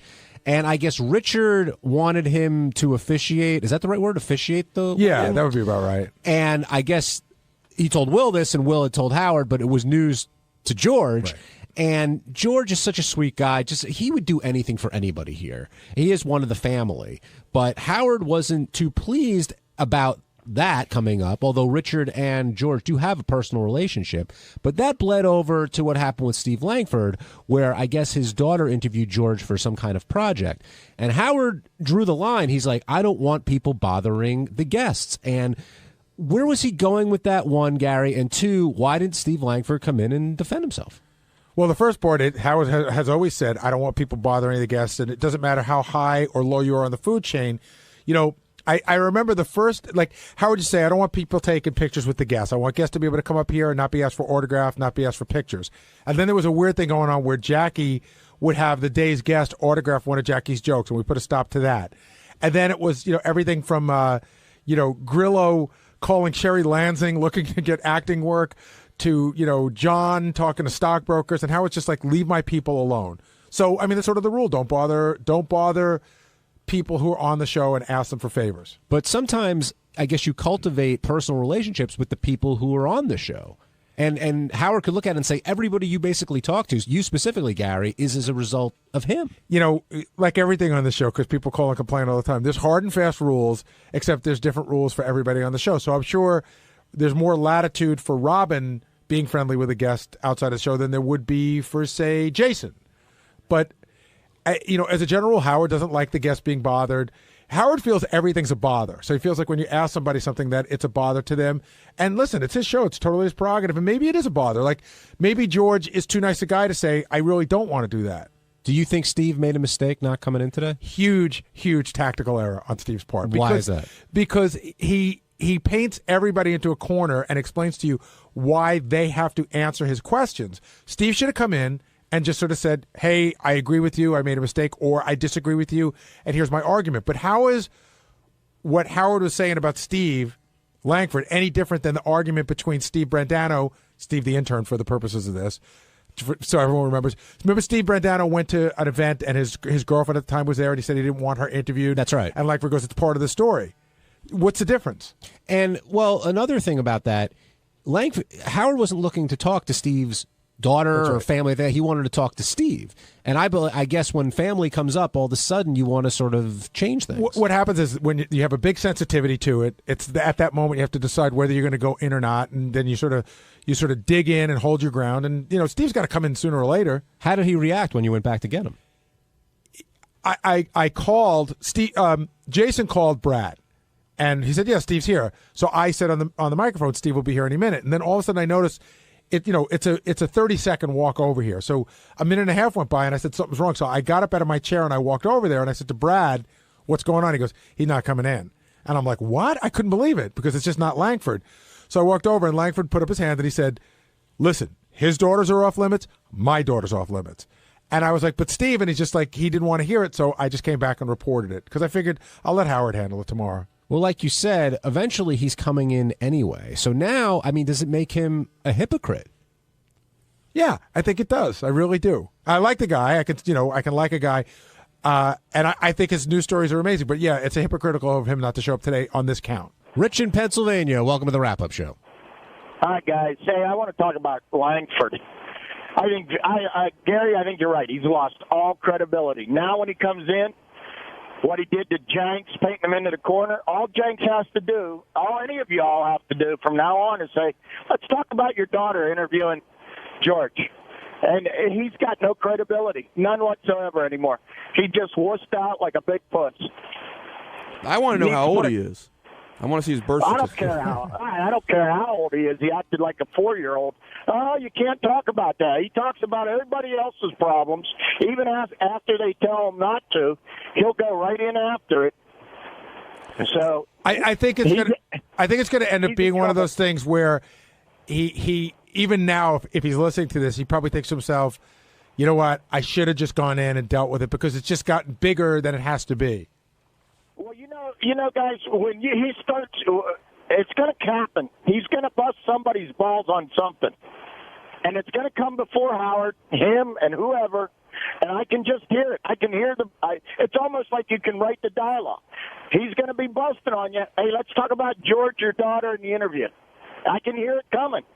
I don't think Howard's going to press him too much about it tomorrow, but you're right that other people probably will. Well, it's a guy who seems Teflon that's now exposed a sensitivity, and when people want to fight, that's what you go for. And maybe he was hoping that, okay, I'll sit back, Howard will blast me on the air right now, a day passes, it blows over, it's not as big of a deal, Howard's ready to move on to the next thing, so the damage is a lot less. Or he'll get rid of his daughter. Well, that's not going to happen, but I do think, I forgot which one of you guys said it, though, a lot of people are going to definitely keep this bullet and wait, and they're going to use it when they get the chance. Thanks for calling in there, Rich. Eddie in Pennsylvania, you're on the Wrap-Up Show. Hey, Eddie. Yes, good morning, gentlemen. Good morning. Hello, yes. I just want to voice some support for Steve Langford. I think Howard should have called him aside after the show and found out the whole deal with family. I agree with Steve. If Howard's kids are off limits, so is Langford's daughter till he knows exactly the circumstances. But we know what the deal is. There's nothing special in there, and we weren't going to talk about. Howard wasn't going to ask him anything about his kid except to say to Steve. In other words, without going into Steve's family life, I'm pretty sure his daughter didn't say, "Oh, I'm a huge George Takei fan. Let me interview him for my school project." So Howard probably would have explored how did that come up and why were you getting involved in it, and that has nothing to do with his daughter. I just think, to me, it's just the father doing something he could for his kid. If he did overstep his bounds, I would have approached him first because it involved a child myself. But okay, but that's a great. You can, but that discussion can be had on the air without bringing the daughter into it in any way that's going to expose any more than what we already know. And Eddie, I also think if Steve hadn't had the track record of talking to different people on the show with different circumstances, this wouldn't be as big of a deal. But that's not the way it is. Yeah, and I said to Howard. Howard said, "How did this?" We talked about this during the because Will did the notes. And Howard goes, how did Langford even get to him? And I said, I think he spent a week with him, traveling around with George. I'm sure they developed some sort of friendship, but Howard wasn't. He wouldn't buy in that. All right, thank you, Eddie. Jenks, you're on the wrap-up show. Hey, good morning, guys. It's Jenks. This whole Langford thing, I talked to him back in his office, and he said he doesn't answer to Howard. Okay, I'm trying to figure out where he gets off saying that. How does he get off not answering to Howard on this issue? He gives it to everybody else, but when it's his turn to get it, he doesn't take it. Jenks, don't you, Gary? Steve is scheduled to do the news update tomorrow morning. Tomorrow, yeah. Okay, he'll answer to Howard tomorrow morning. Yeah, I'm going to call in tomorrow and to remind Howard to ask Steve Langford about this, and I encourage anybody who's listening to the show to call in and ask Howard to remind Steve Langford about this. By the way, so Steve will sit and talk to you on the phone? Yes. Well, sometimes he does, sometimes he doesn't. But I called mercilessly this morning because I knew that he had to go in the studio, and he finally did answer, and he said he doesn't answer to Howard. I don't answer to Howard. Here's the problem for Steve. Jenks, how many times did you call me or email me this morning with suggestions about how this should be handled?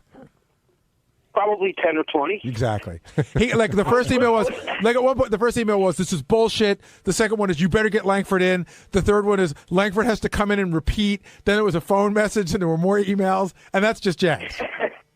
Gary, I was really upset, man. I was furious. I could tell. How did he get away with this? Well, Jenks, wait. Are you upset about what he's accused of doing, which he said getting the interview, or are you upset that he wouldn't talk to Howard? No, you figure it this way. When Langford calls somebody on the carpet with a news story, okay, they are expected to come in and answer to Howard for it or talk about it to Howard. How does Langford get to put his hand up and say, "Point taken"? What if everybody did that every time Langford wanted to interview them? But people put can't. Their hand up and said, No, but Jenks, you make a very fair point. You're going to get your answer tomorrow morning. On Tuesday's wrap-up show, George Takei came in and he told us, we found out that I guess they basically have an agreement where Brad doesn't listen while George is on, and George talked about that. George discussed kissing one of the guys on the show, and we talked about Governor Ventura and I having a nice, friendly discussion in the hall.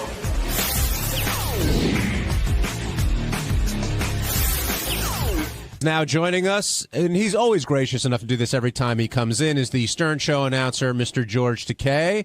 And George, you're back again, and in the mix with Brad's weight, and your relationship seems to come up quite a bit whenever you do the Stern Show. Doesn't it? And it's a good thing that Brad doesn't listen in when I'm on. He is addicted to this show, but he refuses to listen in when I'm on because...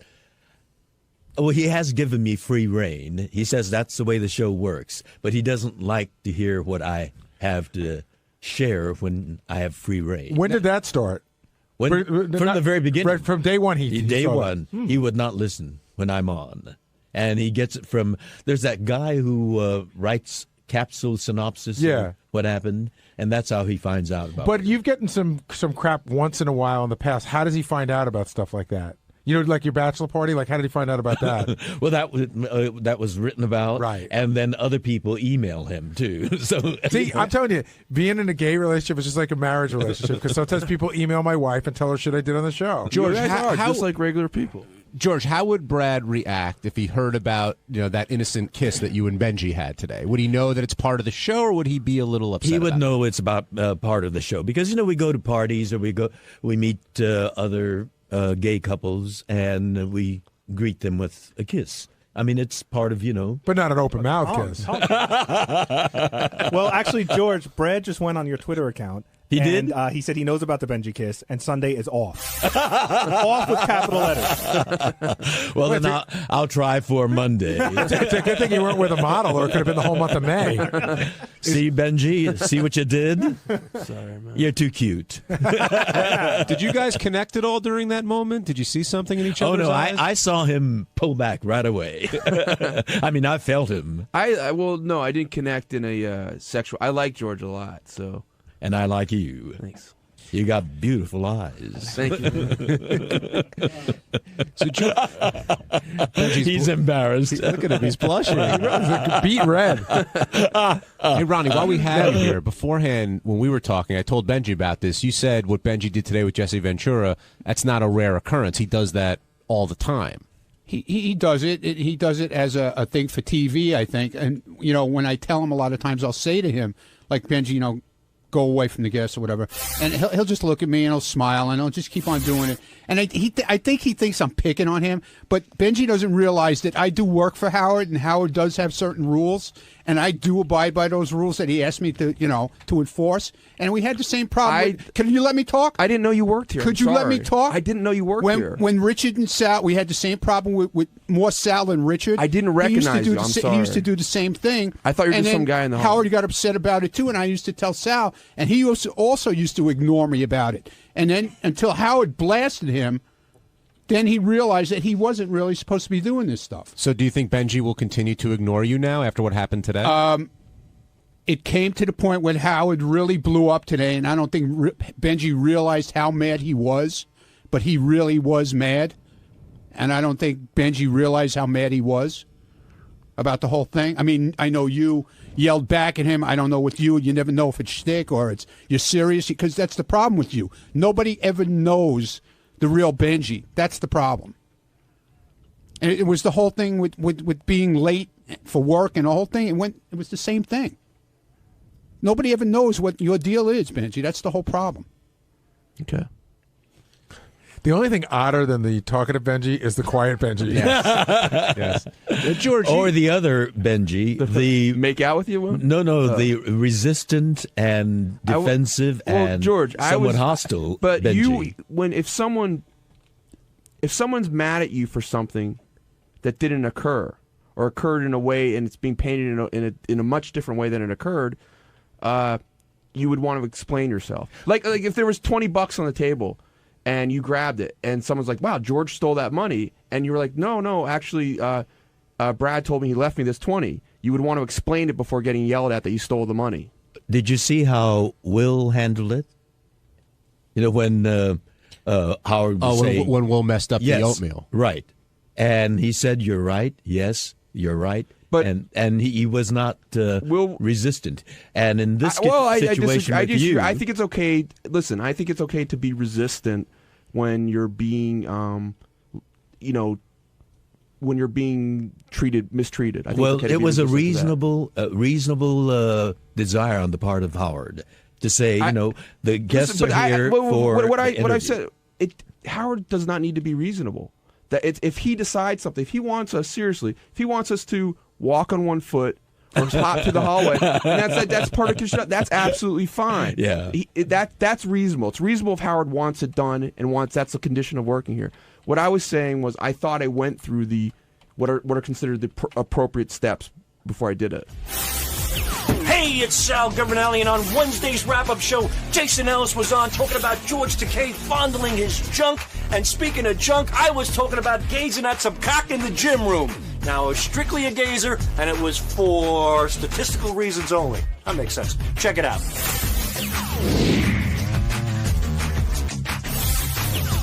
I know that you're a huge fan of the show, and I know that you probably labor over coming on the show the way Howard labors on going on Letterman. Oh, so like on a day like today, like do you walk out of there, you hit a home run?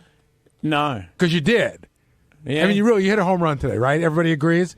I mean, everyone loved it too, but do you not know that when you walk out of there? No. This time I felt like I did better than the last time, but as soon as I walked out, I started critiquing what I didn't say. What do you feel? What did you miss? What do you feel you missed? I just feel that I was a little stressed and less humorous. I felt like there was a lot of, I have a lot of things that just come flying out that are just funny that none of those came out. I just did the torture the dick thing. Now, Jason, when George comes over to take off those clamps, it wasn't even that. It was before that. Like when Howard was on the other side and he started talking to me. There was a thing there where I'm like, all right, I'm cool with that. You know what I mean? But I know people that aren't cool with that because you're straight up fucking flirting with me. Like, I've had penthouse pets in my studio. Every now and then they'll give you that look where I'm like, well, that's very flattering. You know what I mean? I really appreciate that. And George was giving me that before he even came around. Like, he was shaking a little bit. I'm like, his eyes flutter a bit. Yeah, but I thought I'm having fun. It was fun. Of course. You had somewhat of a chubby though after he caressed your penis. I was trying to get it bigger, because I kept stretching it. Good. I want gay people to want to suck it.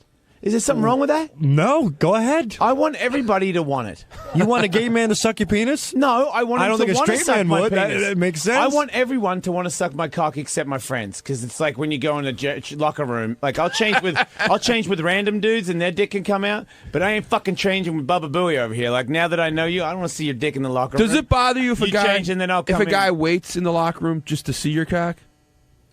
Who does? What? Is that you? Is that what you do? The guy sitting right over here. No, I don't you do that. watch cocks? No, I don't. He I does. glance. You're a cock watcher in the gym? I glance out of I will curiosity. fucking kick you in the face. Really quickly explain to Jason When what I'm you in do. Jason. Yeah. When I'm in the locker room, you just said that. What is it? When I'm in the locker room. You're not really trying to tell me a story that's true, are you? Not the way they're putting it. It's out of context. In any way it's at out all? of context. So Okay. no. Put it in your words. Go ahead. Curiosity factor. I just joined the gym. I've never worked out in my life, as you could tell.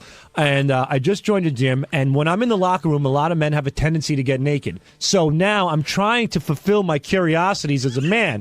For example, there's a guy who's mentally challenged, a retard, and his dick was small. And usually retarded people have big dicks. I would want to one. see a retarded dick. Okay. Secondly, there was an Asian. I try to fulfill that curiosity. Right. You would think it would be. Wait a minute. Were they all in the locker room at the same time? No, naked? these are all different. How long were you there Well, waiting for the entire race of dick to come in? Okay, good question. A month. Yeah, Right. You've been doing this over the He's been period doing of research. like a month. I hope you filmed it. No, I wish I could. I tried to take pictures, but I knew they would throw me out. I did take my BlackBerry out, but I'm like, nah, I'm crossing the line here. So I saw an Asian with the normal sized dick, thinking it would be small. I saw a retard with a small dick, thinking it would be big.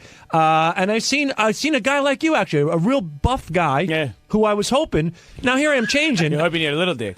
Yeah, exactly. Yeah. And I'm like, God damn it, he dropped the towel, and I was so deflated. It was a really bad moment. It's like scratching a lottery ticket, and, on the third one, you can win $1 million, and it's just like a fucking potato. Like, fuck. You never know. And I was pretty disappointed the whole day for that one. Well, the whole day at the gym. So that's what I do. I'm not on a mission. I don't go into a locker room and look for dick. I'm not the Jacques Cousteau of penis. I go in there, I get in and I get out, and I happen to see a certain nationality. I fulfill my curiosity. And his last one was a black guy who he waited and waited. I did and wait waited, for the black, but he didn't pull his. There was a pants down. cliffhanger on the show. See, waiting for the dick. Wait, that's right. That's wrong. Even though they didn't say it was a long time, but if you see a guy come in and you wait until his pants come off to see the size of his dick, you are way gay. He went to go. He went to go. No, I didn't wait. I didn't. Well, hold on. He saw a black guy at tidy whities, and he went over to where the guy was blow drying his hair because he thought that maybe he'd be able to see. No, I went to blow dry my hair. Well, I saw the guy, and based on the cliffhanger here, Jason. Last time we spoke, Gary goes, "Did you see any black dick yet?" I go, "No, not yet." But I got to see my first black guy in the gym, in the locker room. I'm leaving. So I'm on my way out. I go, wow, a black fella here.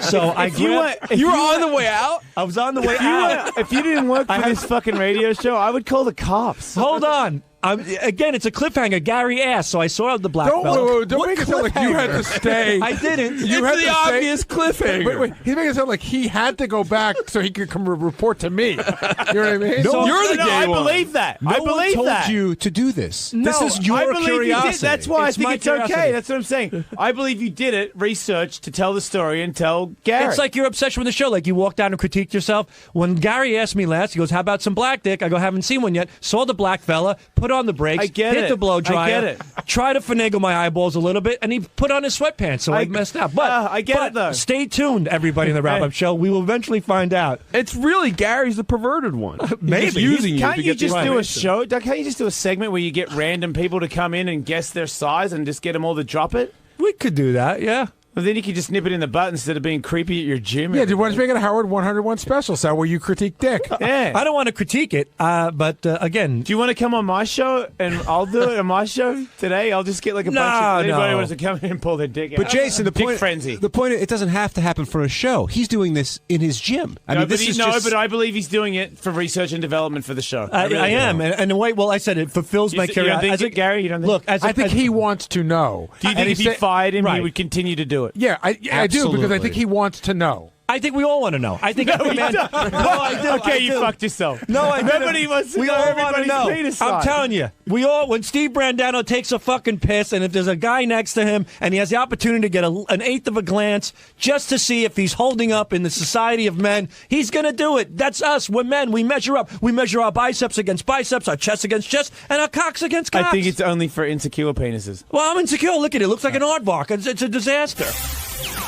On Thursday's wrap-up show, we talked about George Takei and the fact that he started off the morning thinking of Jason Ellis and jerked off to him. And would there be any complications with Brad? What does it mean? And how blind George's love seems to be for Jason Ellis. And then we all talked about what would happen in our relationships if something like that happened. And I don't think we can pull off what George pulls off. And here's that conversation.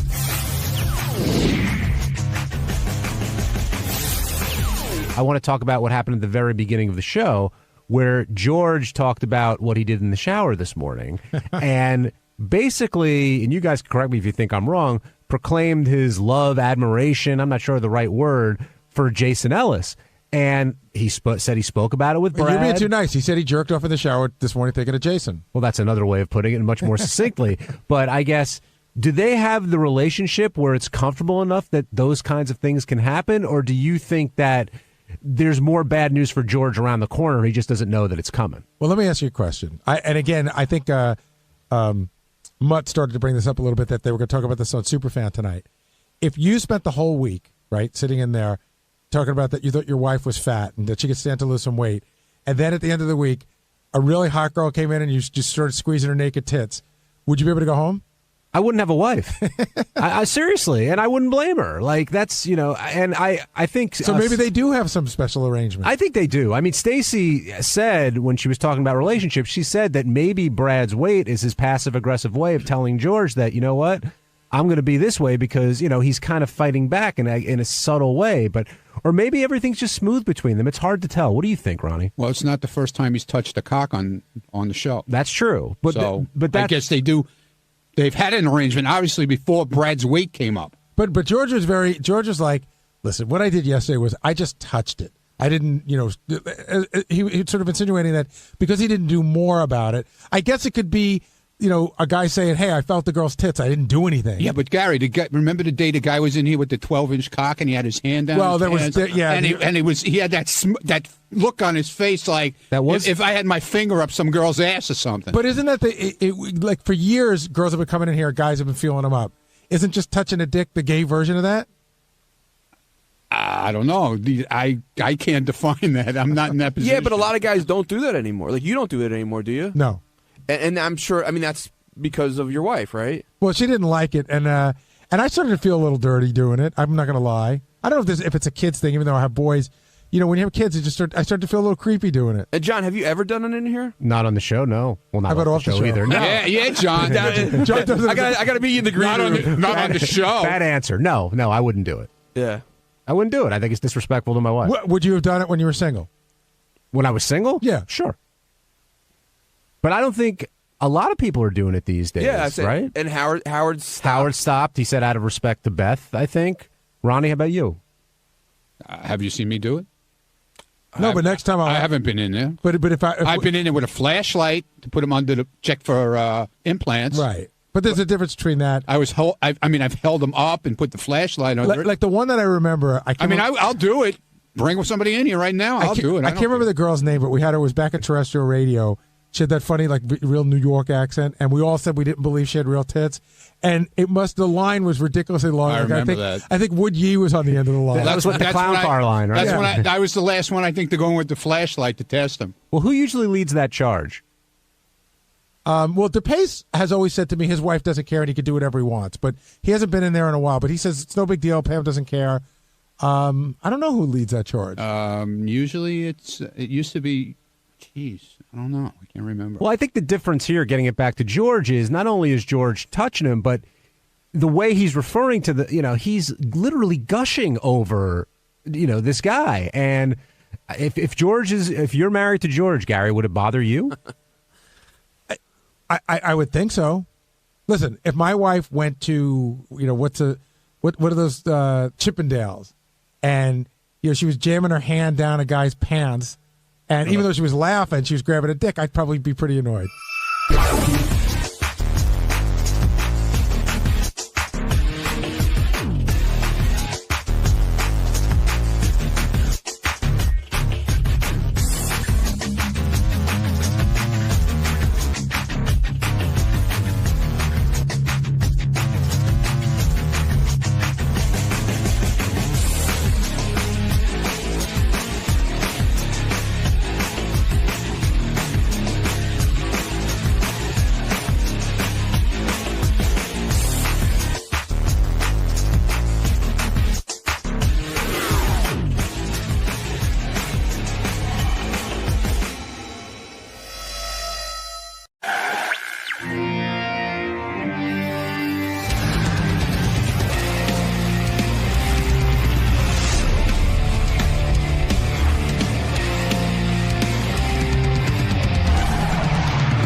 Sharon's holding on for the game. Remember that from yesterday? I got to do that. Yes. This woman who we talked to yesterday. All right, let me get to her. See, Sam Simon's on the phone. Hey, Sam, I haven't spoken to you in a while. What's happening? Hey, Howard, how you doing? Sam Simon, one of the creators of The Simpsons, who doesn't get as much credit as the other guys because he sold his portion of it, and they tried to shove sold nothing.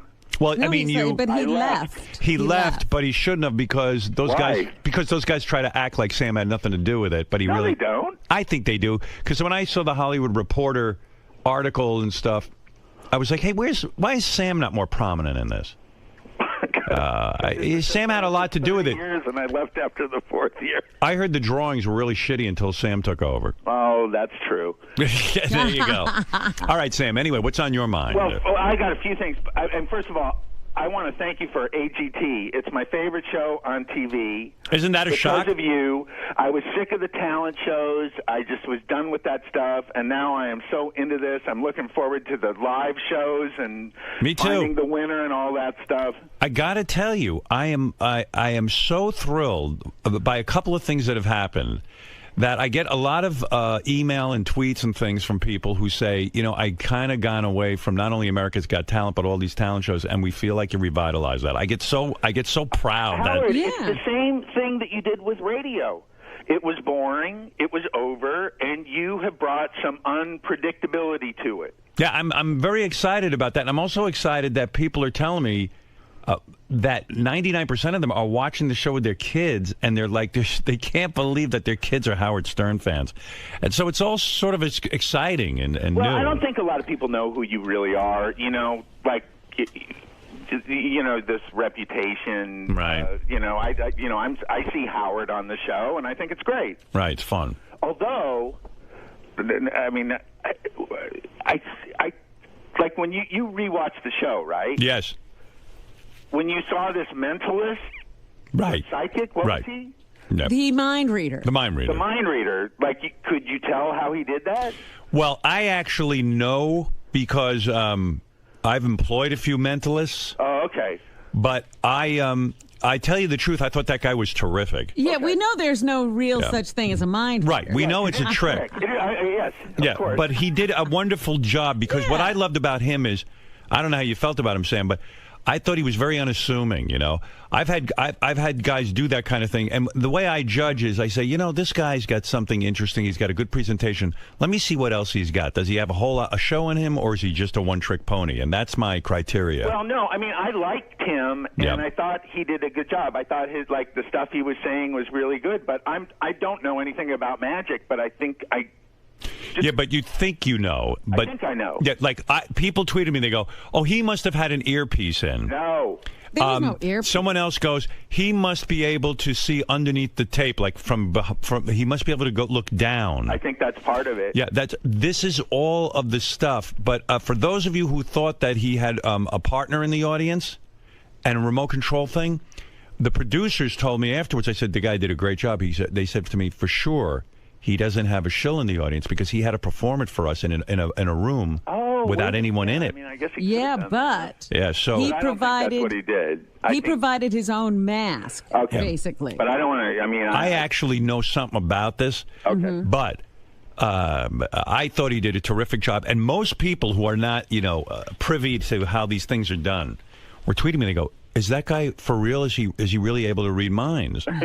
And so, people are fascinated by this thing. It's one of the oldest tricks, but it's still very fascinating to people. Okay, well, listen, I love AGT, but there's a show I really don't like. What's that?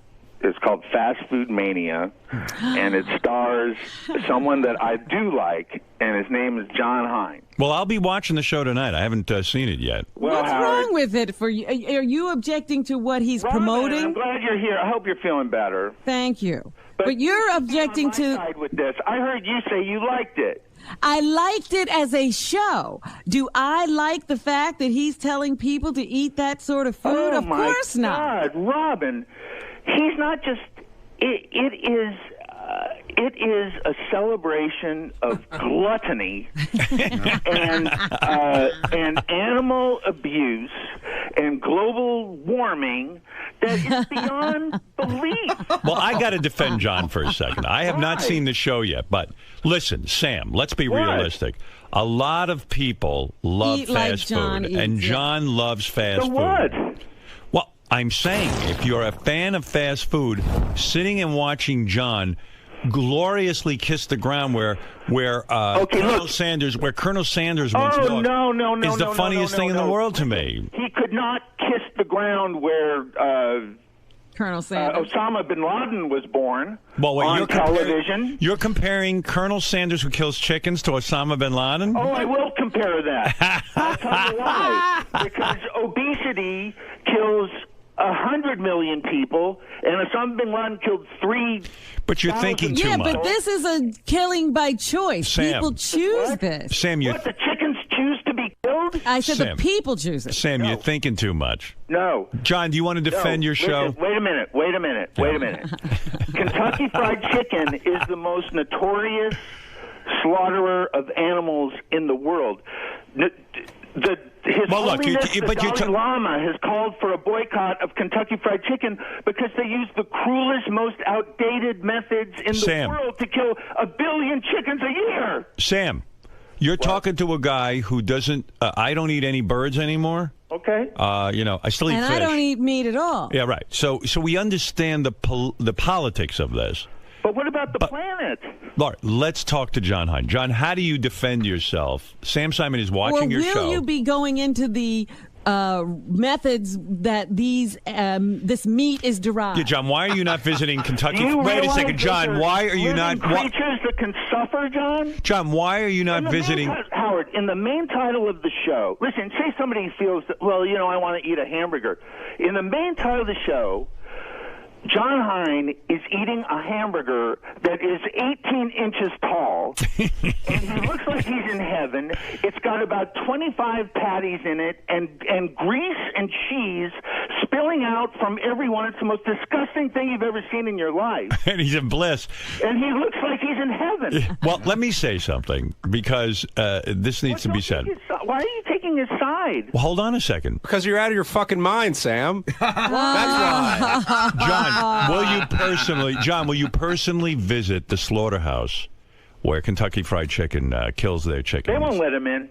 You know, Howard, we did, but that got lost in the edit. I see. Oh, So, really? Yeah. Oh, you no, did? no, of course we're not going to do that. That's not what the show is about. The show is about your joy of fast food. Of course, I understand what Sam's saying. Right.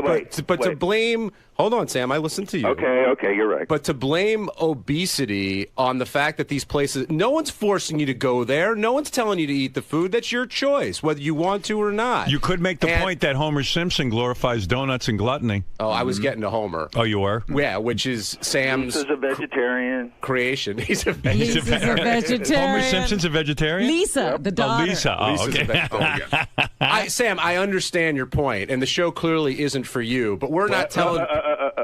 I politically agree with Sam about a lot of the slaughtering methods Okay, and first of all, and obesity. John, you go people make a choice, but they're not making an informed choice. You are flooded with your show is a commercial for fast food. Where's the other side? There is. It's one big commercial. But Sam, I think the fun of it is that it's the fun. Yes, the fun. Now, It's come to on. put out of your mind how bad it is. No, the fun is to watch a guy kill himself. Right. And I mean, enjoy when it. John pulls out that gun that shoots the sour cream, and he's talking about what a great invention it is. Yeah, I mean that's great. He's never been in a Taco Bell in his life. You don't see the humor in that? Well, wait. This is what I would like. Howard, you like Paul McCartney, right? Love him. So does John Hine. John? Absolutely. Yeah. Okay. He did a short film. It's called Glass Walls. Right. It's about. It's on YouTube. Go to John. Howard, make John go to YouTube. Okay. Go ahead. And make him watch this 10-minute film about where meat comes from. Now, John, I'm your boss. Don't make me go to YouTube. You have to go to YouTube. Don't make me go and to watch YouTube, Howard. Well, watch it. Listen, Sam watched you. You should watch his. Hey, I've seen Super Size Me. I've read Fast Food Nation. I will watch the film that you're suggesting. But it's not going to make him stop. And then we'll come back for season 2 and go to different places. No, it will. No, what it are you won't, saying? Sam. And John will be as powerful a spokesman for veganism as he is for whatever fast food mania. Fast food mania. Listen, Sam, John is killing himself. He's huge. He's diabetic. He eats shitty food every single day of his life. Actually, that's not entirely true. That's close. What about this, John? You love your kids. I do. You don't look very healthy on the show. First of all, I don't know. Yeah, but his kids are getting older now. They don't need him that much. I don't know what the obesity rate in the. I think it's like 35%. We're the fattest country in the world, but it's got to be like 99% of the people on that show. Robin, oh, yeah. They've got the market cornered. Robin, you're an advocate for whole foods, good foods, and all that kind of stuff. Yes, But at the absolutely. same time, you can watch John's show and still find the humor in it, right? It's ridiculous. I think that the greatest thing about the show is they call it mania. I mean, these people are crazy. Sleeping in a parking lot to get free chicken. Oh, my God. Sam, the point of the show The fact is, though, 60% of Americans, listen to this, 60% of Americans are obese or overweight. And the perpetrators are soda companies. Yes, people should be able to control themselves. And yes, they shouldn't eat fast food, but that's the point. Everybody's got personal choice. And John's show is not the only show praising overindulgence. There's nothing else. Every commercial is overindulgence. John, what are you going to do? Are you going to resign? blaming the commercials on me, too? Are you going to resign from the show or Your not? show is a commercial. Sam, the show is glorifying the Americana, the food, the event, everything behind it, and why so many people go to these places and enjoy them. Look, I know when I walk into one of these places, I'm not making the healthiest choice, but it's my choice to make, and I love the food. If you drink a lot and you love alcohol, no one's going to tell you, you know what, get the alcohol off the shelves. You can't have it. That's your choice to moderate or not. Choice to torture dogs? I didn't hear what you said. Sorry. Was it Michael Vick's choice to torture and kill dogs? Yes. Of course it was. And he had to pay a price So is that because it's okay? illegal. Sam, likening fast food mania to 9/11 is a very weak analogy, okay? And It's not a weak analogy, John, because obesity is a bigger threat to this country than terrorism. So the only reason people are obese is because of these places, you're Sam, saying? let me play devil's advocate. Let me play devil's advocate. You were part of a show that glorified gambling. It was a poker show, if I remember correctly. I used to watch it. Yes. And many people have lost their fortunes. No. Yeah, you are Poker glorifying. is not Hold it. I want to finish my Poker is point. not gambling. Hold it. Poker's not gambling. Stop it. How is poker not gambling? What are you talking about? Poker is a game of skill. There's no look. Every casino game in Las Vegas, if you want to lose, you can walk up to the table and or rather, in poker, if you want to lose, you can lose. Right. If you want to lose. But what if you want to win and you lose? Gambling, you can end up winning. Poker is a game where you could lose a lot of money because you think you're going to win because you think you know what you're doing. Right. It is a game that has cost people their lives. Right. And yet you did the show. So I'm saying not that you shouldn't have done the show, but, you know. But you did, because you like gambling. That's right. But John Hein is in the same boat. He knows what he's doing isn't perfect or good for everyone, but he's doing. Do you see that point? No, because you're leaving the animals out of it. All right, so then let me give you another point. Didn't you for years manage a boxer? Yeah. Okay. Have you ever seen what boxing does to a man's brain? I mean, have you seen the human cruelty to one another? Yeah. How could you advocate that and support it? I wouldn't do it now. All right. That's fair enough. All right, you changed your stand. The one thing I will criticize about John's show is the one thing, Robin. Well, because again, it tells you what it is. It says this is fast food. We all know what fast food is, and these are the maniacs who eat it. That's right. The one thing I will criticize is that they don't go get. John's bigger than anybody he interviews. Like they give you these couple of people who can eat this crap and not be obese. Not the shows I saw. No, there was a very an attractive girl talking about her love of something, and I saw a couple that won the Chick-fil-A or the Whataburger contest, and I just thought, oh my God. Yeah, well, there was that 100-year-old couple. That's Robin, saying Sam, you can actually live on this. Sam, have you voiced this outrageous anger toward The Simpsons when they have fast food companies advertising on it? Have you demanded that The Simpsons remove all fast food restaurant advertising? Like Disney getting rid of all that Right. stuff. Have you demanded? No, I haven't. All right. Well, okay. All right. Well, you've got work to do. I actually do think that Homer satirizes America's. First of all, I think it's too subtle. 30 years ago, when The Simpsons, I don't know how long it is. Right. John probably knows. But Homer was fat. He's not fat. He's actually the average weight of an American now. Right. Now his fat is normal. And we always made, and it was supposed to be a joke that he loved this food. He was supposed to be a moron for doing it. And now.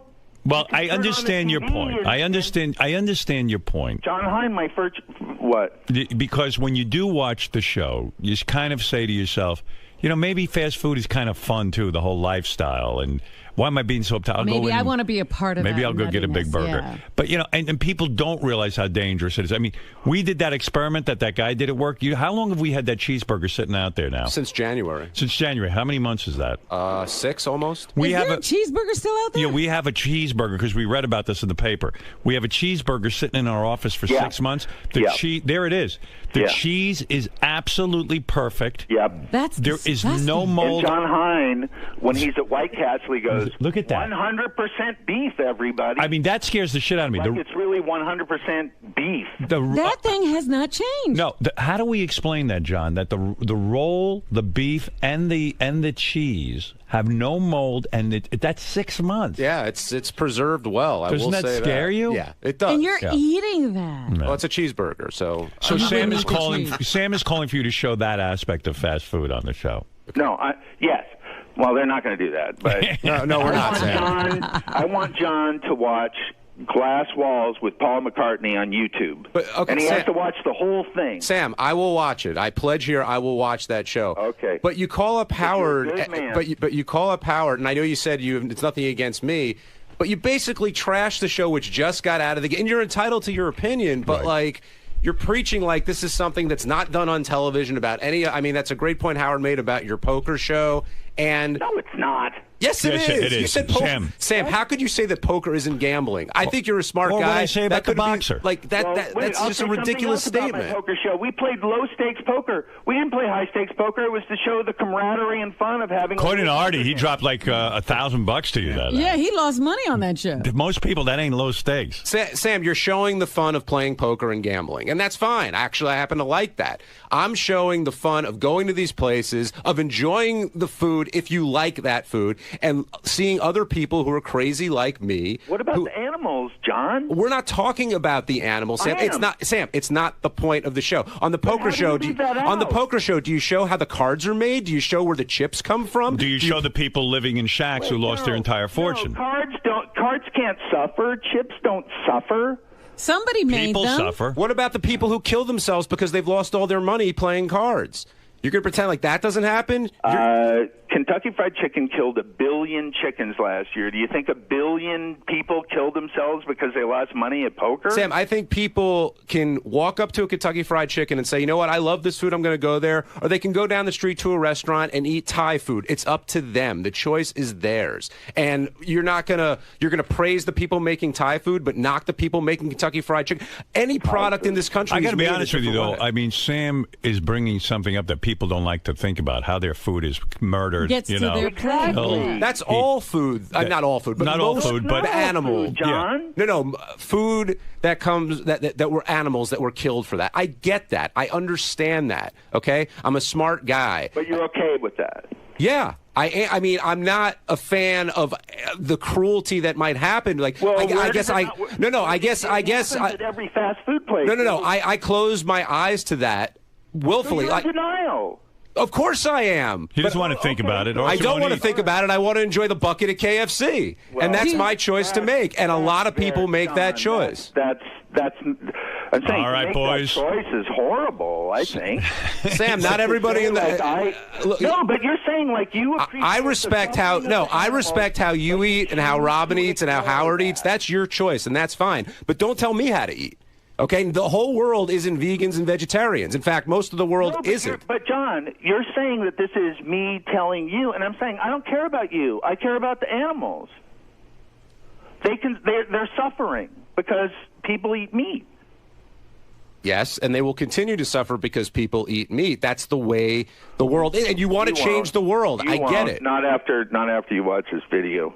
All right, Sam. Go watch the video and tell us what your reaction is. Hey, Howard, John Hein, it turns out, is in the most controversial show of the year. It is. It's look at him. He's done it again. Oh, it was you, Howard. Yeah, me. I'm just a nice judge. Sam, you'll like this week's episode a lot better. It's all about the drive-through, the different drive-throughs throughout the country. Well, Sam, you can of course, I will say again, the meat is that bad for the mileage on cars or something? Gases than all the automobiles in the world combined. We can save the world from incinerating by not eating meat. I'm tweeting at Simon Sam. All right. Are there more cool tweets about murdering chickens? I'm about to send out some links to the Dalai Lama saying boycott KFC. I'm going to do. Wow, John has inspired protest. And I'll do all right. Yeah, yes, Sam, are you getting laid? That's all that counts. You sound like a guy who's not getting laid. What? Are you getting laid? Yes, sure. All right. Yes, Gary. That's the guys in the office are asking. Sam has nice cars. Do they have leather seats? No. Okay. All right. No. Everybody always looks for these stupid things. No. And not only that, they're solar. Yeah, by the way, all of his cars are solar? I've been in Sam's car, and I got to tell you, there are no seats. All right. Thank you, Sam. Okay. Good to speak with you. Bye. Wow, controversy follows you, Man, John. he was on fire. When your dad goes to KFC, does he think about how the chicken gets killed? My dad doesn't think about me. What is he going to think about a chicken? He looks at a chicken the same way he looks at Doesn't me. mean it's not right not to think about how the animal gets to your plate. Yeah, but I'm not. But I don't think the consciousness of the people that John is talking to is all that high. Right. They're All not right. caring about where it comes from or how it got there. Well, if anything, you should thank Sam. That's got to be an excellent commercial for your new show. Yeah, I think so. But the logic that poker isn't gambling, and he kind of lost me a little bit there. Look, anything that people like, they like to defend. Look at you. Of course. That's it. Robin just called me dumb, but I don't care. No. I didn't say you were dumb. I said the people you're talking to. Hey, you're like the professor of dumb people. I feel so much better. All right, Big John. There you go. John Hein, when is the show on? It's on Sunday nights at 10 o'clock on Destination America. No need to give out what channel Destination America is. Everyone knows. Everybody knows it. That's America's channel. Exactly. All right, Thank you, John. Poor guy's got one fucking show on Destination America. Sam found it. Sam is screaming about a show nobody sees. Yeah, I mean, yeah. By Sam screaming about it, he actually got them some audience. He's going to make it a hit. John. Yes? Well, first off, don't they say all press is good press? I hope so. At first, I was really ticked because it seems like Sam went out of his way to knock the show. Right. But then listening to his argument, I know he's a big animal rights advocate, and I really do respect that. But I think he's kind of missing the point when it comes to this show. We're all about the celebration of fast food and exploring why people eat it and the history behind it. And he's just looking at how the food gets killed. And I think whenever anybody goes into any restaurant, you're not necessarily thinking about that. You're just enjoying the food. And that's the point I was trying to make. And Sam is just another hypocrite with another. We're all hypocrites, and we all have vices, and we all do things that, we all have things that we're passionate about. But when you guys pointed the finger towards him with gambling, with being a boxing manager, with the way The Simpsons portray certain elements of society, he really had no argument. I'm glad Howard brought that up. He argued it much better than I did, and it's true. I mean, I love to gamble, but you're kidding. Poker isn't gambling? Right. That's just a stupid thing to say. And with managing the boxers, though I said he wouldn't do it now, you get in the ring, you're taking your life in your hands. I'm not knocking either of those things, but people understand the consequences of what they're doing and then make their decisions accordingly. And that's all I'm saying about this. Plus, this is more about, having kids that had birthday parties at these places when they were 6 years old. The goofiness and the wackiness and the fun. This isn't a hard-hitting documentary on cuisine. That's not the point of the show. It's just to have fun at these places that so many people go to. Right, it's about the culture and nostalgia associated. Absolutely. All right, Sharon, I've kept you on hold long enough. I promised you I would get to you first thing in the morning. Oh, it's no problem. All right, Sharon. Sharon wants to play a game. I have a Bigfoot game for her. It's time to play Bigfoot Game. How is the Bigfoot game played? Yes.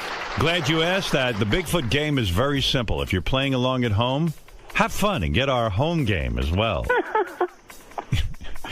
The game is played very simply. We ask Bigfoot a question. Let me give you a sample. Here's the first question. This doesn't count. This is just a practice question to get you familiar with the game. We ask a question like this. What is bin Laden's first name? All right. Now, bin Laden, as you know, is Osama bin Laden. And most Americans know that name. It's gone down in infamy. But does Bigfoot know the name? But Bigfoot lives in Vermont. He's isolated. I don't know his intelligence level, but it doesn't seem all that high. Mm-mm. And so, you'd sit there and you debate it in your head, but you got to come up. It's, listen, you got a 50-50 chance. The big thing about these games is that Bigfoot does know something. Well, we just don't know what it is. That's right. You got to tap into the Bigfoot mentality. Like, for example, I would say he probably does know Osama bin Laden. Really? Yeah, I would think so. No. You would say no. What would you say, Robin? I think he must know Osama bin Laden. Right. So this doesn't count. This is just to see where his head's at. Let's find out. Bob bin Laden. Well, actually, that's. It's right in a way. His name, his real first name is Robert. He changed it. No, you would have been right, Sharon. You would have won. Yeah. Okay. So there we go. All right. So we're going to play the Bigfoot game now. Now, Sharon, in order to get this fabulous gift of the iPad, which I love, and Citrix was kind enough to give it to us. Yes. In order to get it, you've got to get 3 out of 5 right. Oh my gosh. Okay. Yeah. Okay. So let's start with your first question in the Bigfoot game. All right. Here we go. What is H2O? What is H2O? Now, you must know that, Sharon, right? Yeah, I know what that is. What is H2O? It's water. Water. That is correct. Now, Get inside the head of Bigfoot. Absolutely not. You say, no way he knows. Now, Bigfoot had to go to school. They teach that in every school. Yeah, but what class was he in, Howard? Yeah, no way. I think he went to school for head lice. There's no way. All right, here we go. H2O, you say no. Fred, lock her in on a no if you don't mind. All right. That is my game show assistant, Fred. Thank you, Fred. Yeah. Most people have a beautiful woman. No. You're Fred. My Vanna White is a rather haggard. It's the bizarro world. Tired man who I met in Hartford. A true genius would have, a hot blonde. Yeah, Megan Fox would be your assistant. Even Merv Griffin knew to put a hot blonde there. But I have Fred. All right, Fred, you locked her in on a no. I did. Let's find out. The question is, what is H2O? Water. There you go. No way. You got your first one wrong. And he said it definitively. Yep, this is what I'm telling you. The game is trickier than you thought. Boy, it sure is. Yep. All right, I tell you what I'm going to do for you, Sharon, because I'm in a magnanimous mood. Oh, be in a magnanimous mood. I'm going to give you one last one. If you get it right, I'll give you the iPad. Oh, Winner takes all? That's it. Winner takes all, Robin. All right. That's right. Excellent. Okay. All right, we asked Bigfoot the following question. Okay. How many wheels are on a unicycle? Oh, boy. Oh, my God. Good luck. Oh, my God. How many wheels are on a unicycle? I say there's no way in hell he knows this. I agree with you. There's no way in hell. I don't think he knows what a unicycle is. You never know what Bigfoot's experience has been. He could have been involved with a circus. I have to go with my gut on this one. I've got to say no. Yeah, I could see him as like the bearded lady in a circus, and he hung out in the cage next to the unicycle man. I mean, I think he's got to think it's a bicycle. Yeah. What are you going to say? You're going to say no. Okay. Know. All right. I mean, this is the kind of thing a 7-year-old would know, so I would say he doesn't know. Yeah, there's no way. All right. Let's hope you're right. I got my fingers crossed for you. Let's hope. All right. Here we go. Bigfoot. How many wheels on a unicycle? Is the number 3 an even number or an odd number? Oh. What happened? Must have jumped. Hold on a second. The suspense is killing me. Me too. Let me see something. How many wheels are on a unicycle? All right, here we go. Is the number 3... Oh, they didn't edit it right. I think he said 2. He said I think 2. he said 2. He said 2. That just totally blew, though. Yeah. But anyway. I won. I got to get out of radio. Not a clean contest. But I got to tell you, at AGT, this shit don't go down. Although they did get scammed. Yeah, what's worse? I don't know. Guys, what happens there? Who is putting this on the DVD or whatever that's called, the CD? Who's the culprit that just sabotaged my game? Bring him to me. Bring him to me. Bring him to the call. Sal will be in a moment. It's Sal, that fuck, with the teeth. He's so busy whitening his teeth. By the way, good thing, Robin, I'm reading GTD, Get Things Done. You're going to watch me fire Sal now. Okay. Sal, what the fuck is wrong with you? I did nothing wrong. I double-checked it for your accuracy, and then you went back, and the answer was there. Sal, there's no stop between the question and the answer. It was on mine, and I double-checked. That's weird. So if I go is there back a track there, Howard? Is it on the particular track? I know there's no stop. No, it's no stop. I double-checked it for I need a stop. I know. It should be on the track. I double-checked it for accuracy. You double-checked it. I double-checked So if I go back there and play it and it doesn't work, will you resign? No. Why? Well, because you double-checked it. Why are you afraid to risk your job on this? Let's play the real game show. Forget Sharon and her dumb iPad. Let's play the real game. Howard, I'm not lying. I know better. You see this CD? Track 12? Yeah. It's track 11 and 12 for the game. Right. I'm going to go back there. I'm going to play it. Right. If it stops, you have no problem. You have your job. I have the same exact player as If it doesn't stop, you lose your job. Why wouldn't Fred, lock him in on a yes and no. Why would it not stop, though? Why would it not stop? Let's play the game. If it's on the track, why would it not stop? It didn't stop. I just play here. Listen. Well, you went back and then it played. No. I heard the answer. Of course it did. But it played. It wasn't proper. It wasn't like all the other ones. I know that. So you did it wrong. You did your job wrong. You don't know that? I didn't do it wrong because when I checked it worked out. Listen. Okay, go ahead. How many wheels are on a unicycle? And then I go to play the answer. Is the number 3 an even number or it's an missing? And then how'd you find it? I had to keep going back until I can find it. Well, maybe the CD has it after. Listen. I hear. Listen. Oh, God. Here's what you did. 2. Is the number 3 an even number or an odd number? You combined it with 12 and 13. You fucked up.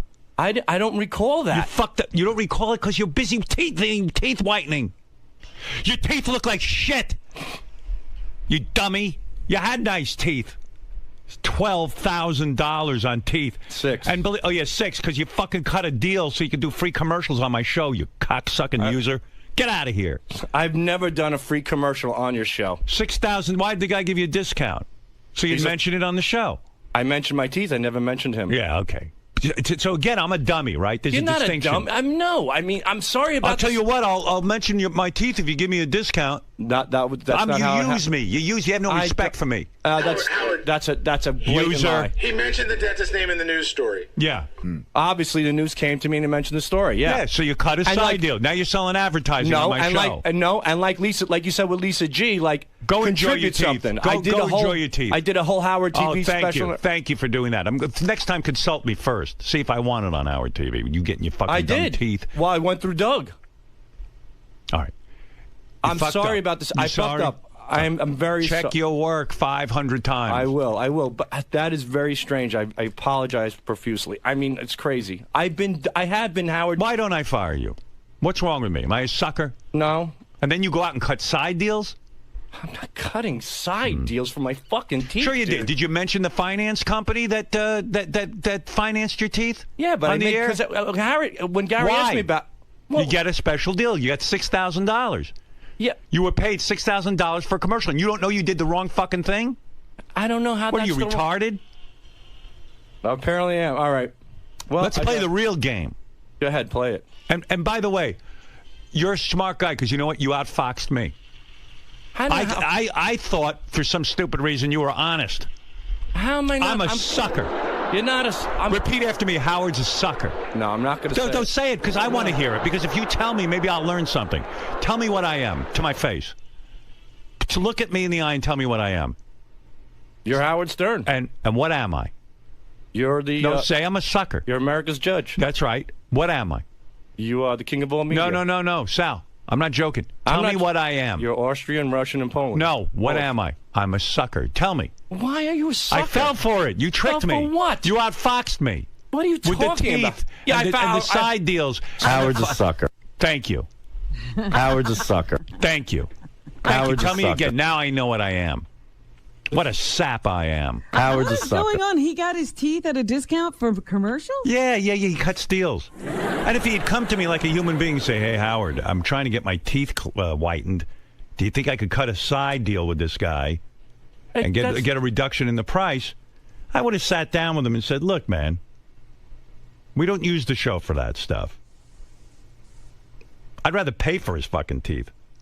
First of all, his teeth are ridiculous. He didn't need these teeth. You know, I mean, I could understand it if it was for something. Robin, you got really breast reduction. You needed. didn't need that. Did you need breast reduction? I didn't get a And you talk about your tits every day.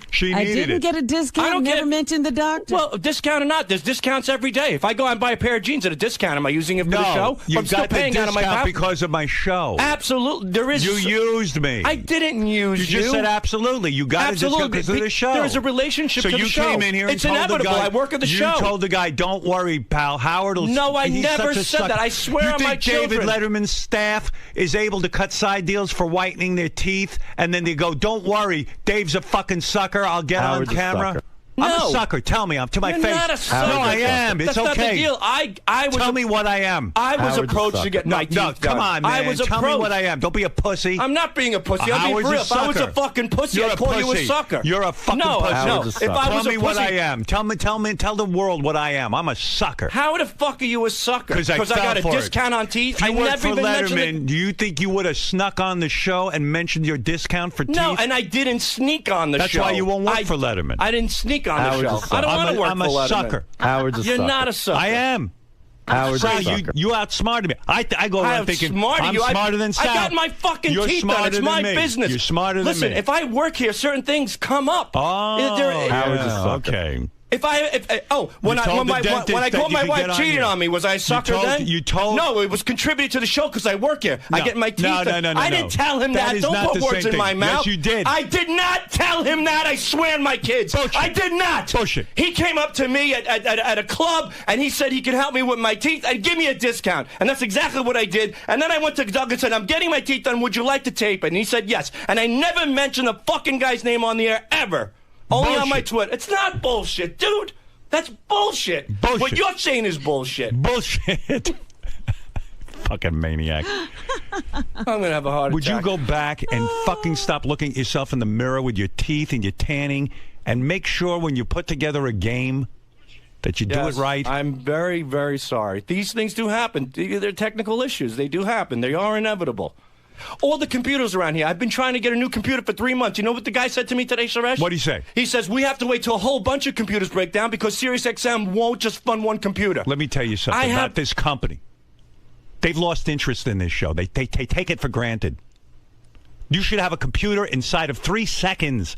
I know. If it wasn't for this show and what we do.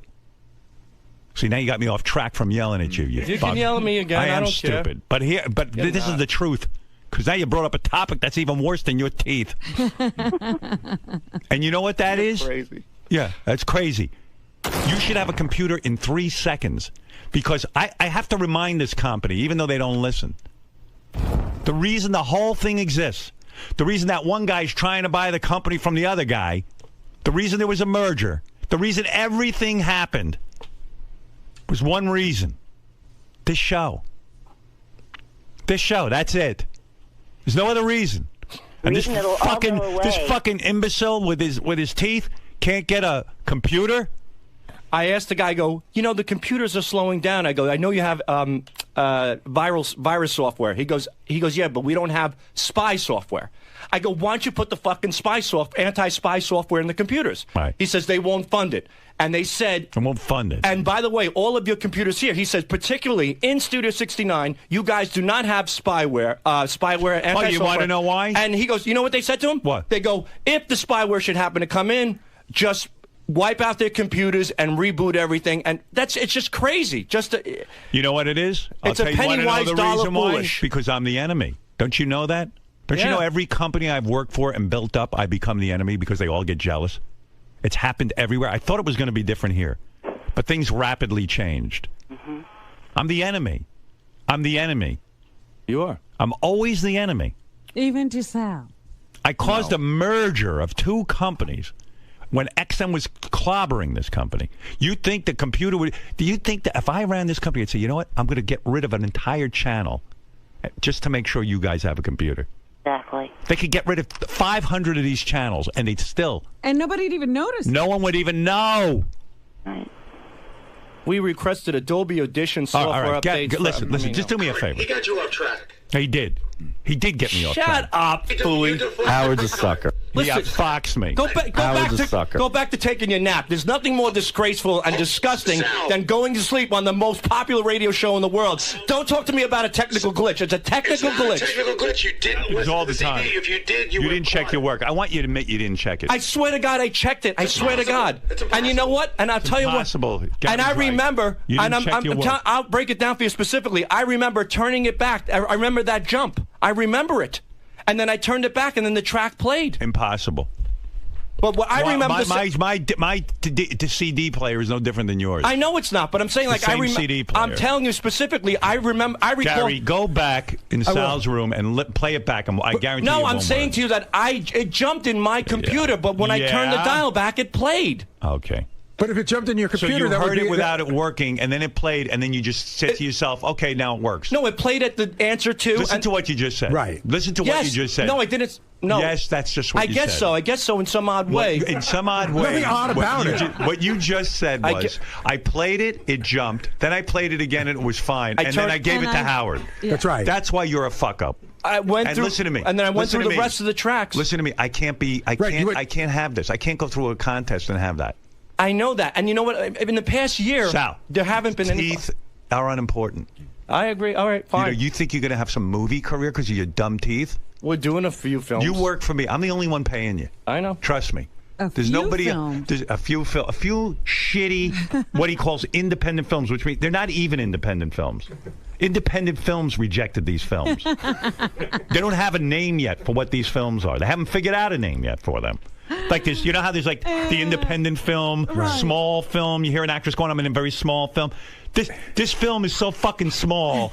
They haven't figured out how to give it a word, like microscopic films. They're coming up with a new term. I think it's called straight to DVD. Yeah, well, DVD. There'll never be a DVD. Straight to video cassette. I mean, it's unbelievable. Teeth are not a career. Let me tell you something. If teeth were a career, Gary would be king of entertainment. Use your head. And Sal, by the way, film you needed new teeth. One last thing. I yelled at Sal the whole way. I go, Sal, what happened? And he goes, it played. It got the answer. He goes, you owe me a fucking apology. So now that you know what's wrong, do you owe me an apology? Yes, I do. Oh, okay. You're damn right. If you're in your studio and you see something screws up and then you go back and check it and it plays, there's a 50-50 chance there's something wrong. I agree. And when I turned it back and it played, then I went forward and the rest of the tracks played. But what you should have done is started over again and just played it the way Howard would play it and see if that same thing happened again. You don't shit your pants about me. You know why? Because I don't fire anybody. Oh, I do shit. And I'm reading Getting Things Done. I don't sleep at night. I don't sleep You at don't night. sleep at night because you don't get any pussy. Well, that's another story. I jerked off last night. I came hard. I slept like a rock. I jerked off last night. So you're not getting any pussy either if you jerked off. Well, my wife wasn't home. God bless you. If she was home, I would have some. Mine was. That's the problem. That's right. I'm only kidding. Yeah, good, nice teeth. I'm only kidding. He's got the whitest teeth on the show now. Whiter than yours, Gary. You know, I have to say, when I got my teeth, as bad as they are, when I got my teeth, the dentist came to me, and it's like women getting tits. He goes, here's the thing of colors, right? Yeah. And so, of course, I point to Sal's color. I think you point to a piece of shit because that's what they look like. I point to Sal's color. My dentist goes, listen, you can't put that color on. It's ridiculous. Right. He goes, you got to go to a color that's more in line with the rest of your teeth. Otherwise, it's going to look ridiculous. Oh, now Sal's dentist is on the phone, so he's really going to get what he wants. No, don't. Sharon, hold on. I'll give you your prize. Hold on. Okay. Yes, doctor. This is Dr. Bean, Sal's dentist, I guess. Yes, doctor. Hello, how are you? I'm good. How are you? First of all, I've been a fan for 32 years. Thank you. I've been listening to the show forever. Thank you. You are amazing on AGT. My wife loves you, which she never, ever would ever listen to you, and now she loves you. The Thank kids you, love you. The kids love you. So what happened with Sal, he had originally, one of the dentists did his gums, who's my client. You know, we work together, the gum doctor and the teeth doctor. We work together. So he said, he called me up, said, Sal from the Stern Shows wants to do his teeth. I said, listen, we have a budget over the course of the year that we do a lot of pro bono cases for people that don't have money, for very big celebrities like. He's got money. He just bought his wife $800 pair of shoes. Right. So he came up and he wanted to do he wanted to do 16 teeth, and that the laboratory fees are $6,000. That's what our fees. No, are I am Dr. Bean. You've done nothing wrong. This is something between me and Sal.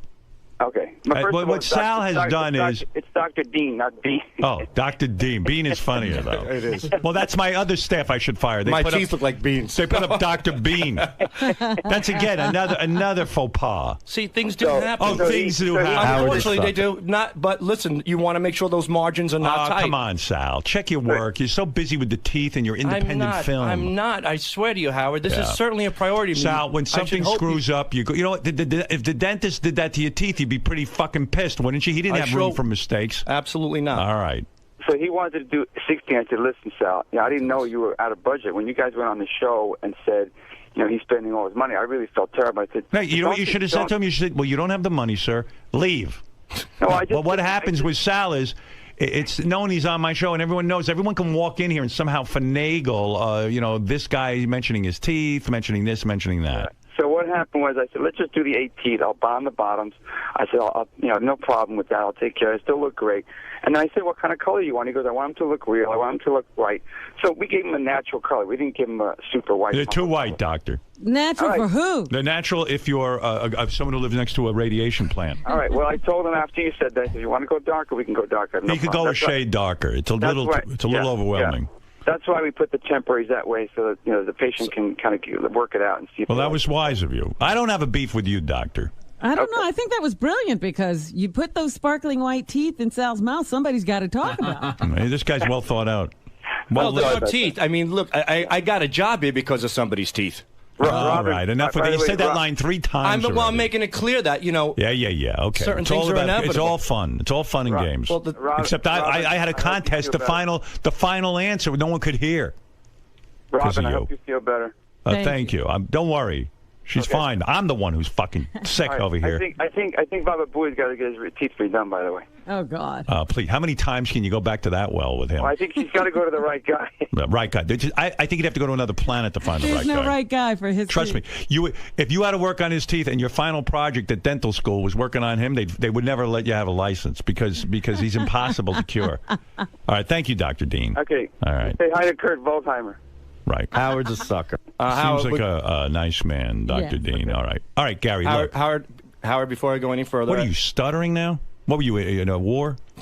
You stepped on a mine? Are you a hero? My teeth are touching my tongue. I can't speak properly. All right, what do you want to say? I will take out the CD, and I will It's too late. No. Now you're going to fix it? No. It's useless. You're going to now re-record it. No.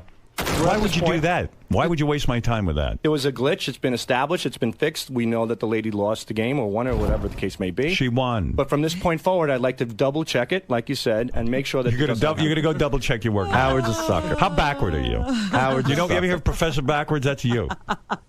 You're going to go now check your work. Here, Sal. Here's the CD. Go check your work. Goodness. Here, that's going to help me.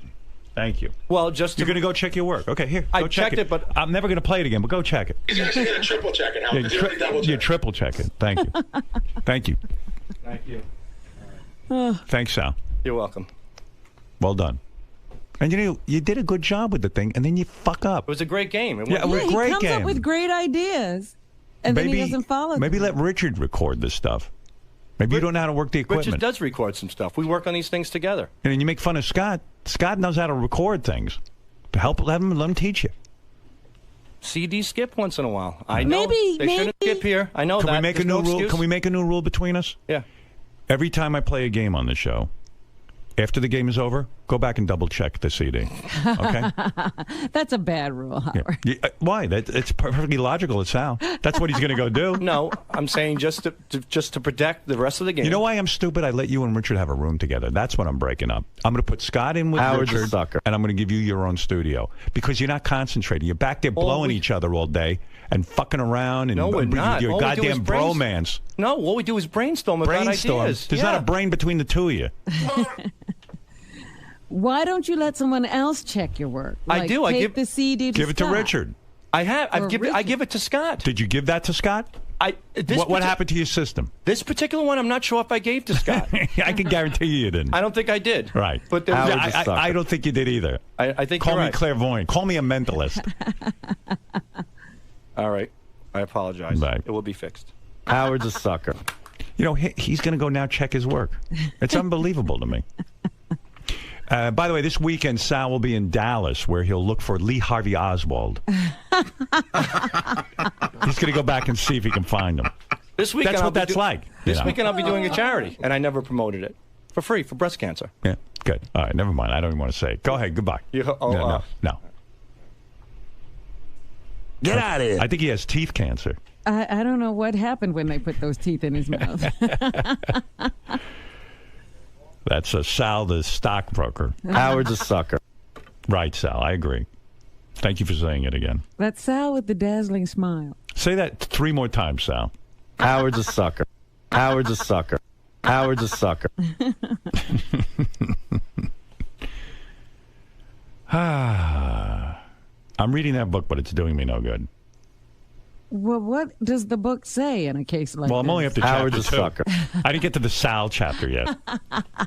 Yes. This guy writes about how you can be more efficient, get things done quickly. And just when I think I'm getting ahead, I got a Sal. Blocks me. A roadblock. Because he says a lot of things you have to delegate. But here I delegated the contest to him. Look what happened to me. What does he say about who you should delegate to? Well, again, I've only read 2 chapters. I got to read the rest of the book this weekend. Right. I Don't expect progress until you finish the book. feel like Ishkabibble. Who is Ishkabibble? I don't know. My mother used to say that name all the time. It's a biblical. It's a biblical. I think he was a moron. Ishkabibble. I think he was. I think he was an idiot. Oh, here, I got the book in front of me. GTD, Get Things Done. Chapter 3, Never Hire Your Fans. Who formerly called themselves stockbrokers, and we're not even sure what the hell he was doing there. And then there's another edition in the chapter that says, especially guys who like hung outside the studio day and night and didn't go to work. With posters and websites. Yeah, and I hired him full time.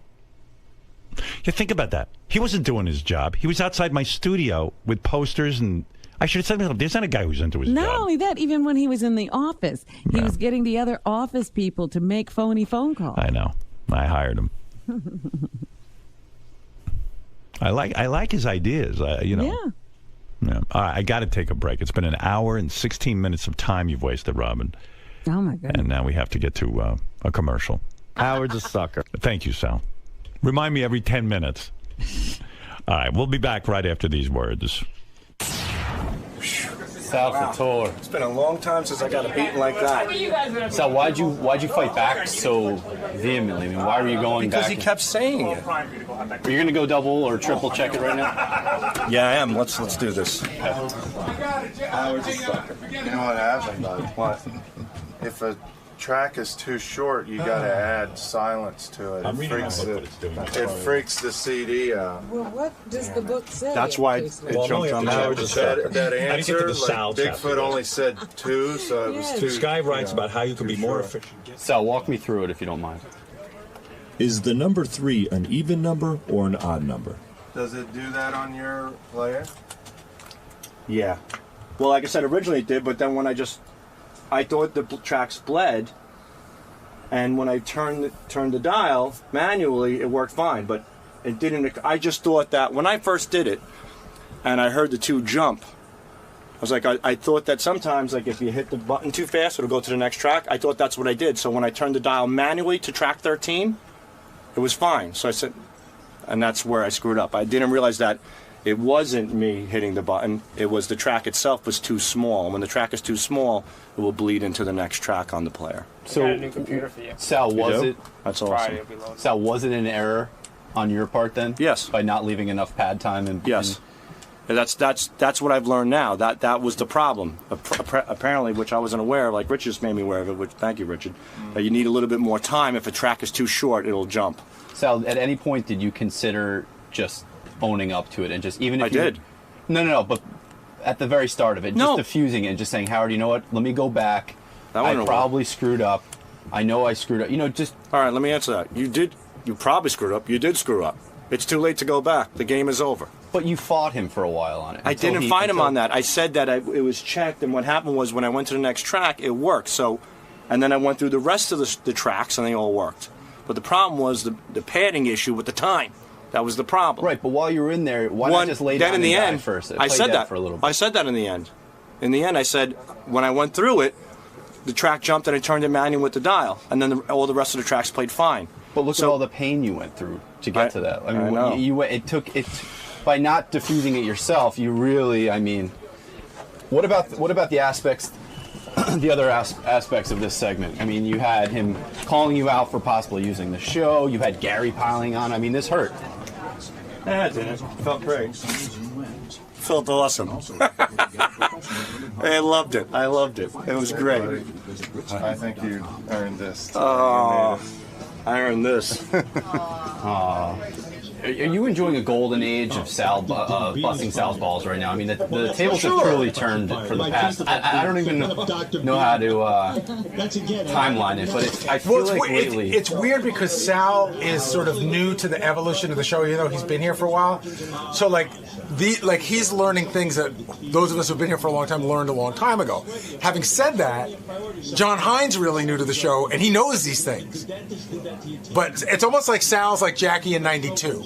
You know, at the Cordoba Hotel in Florida. They put me up. I didn't know. I just gave a mention and it was free.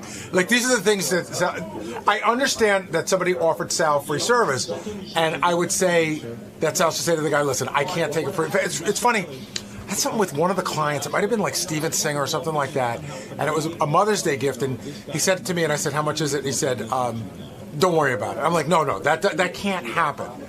And so he gave me a price, which is a fair price, and I paid it. But I could have said, hey, thanks a lot. And, you got to know you can't do that.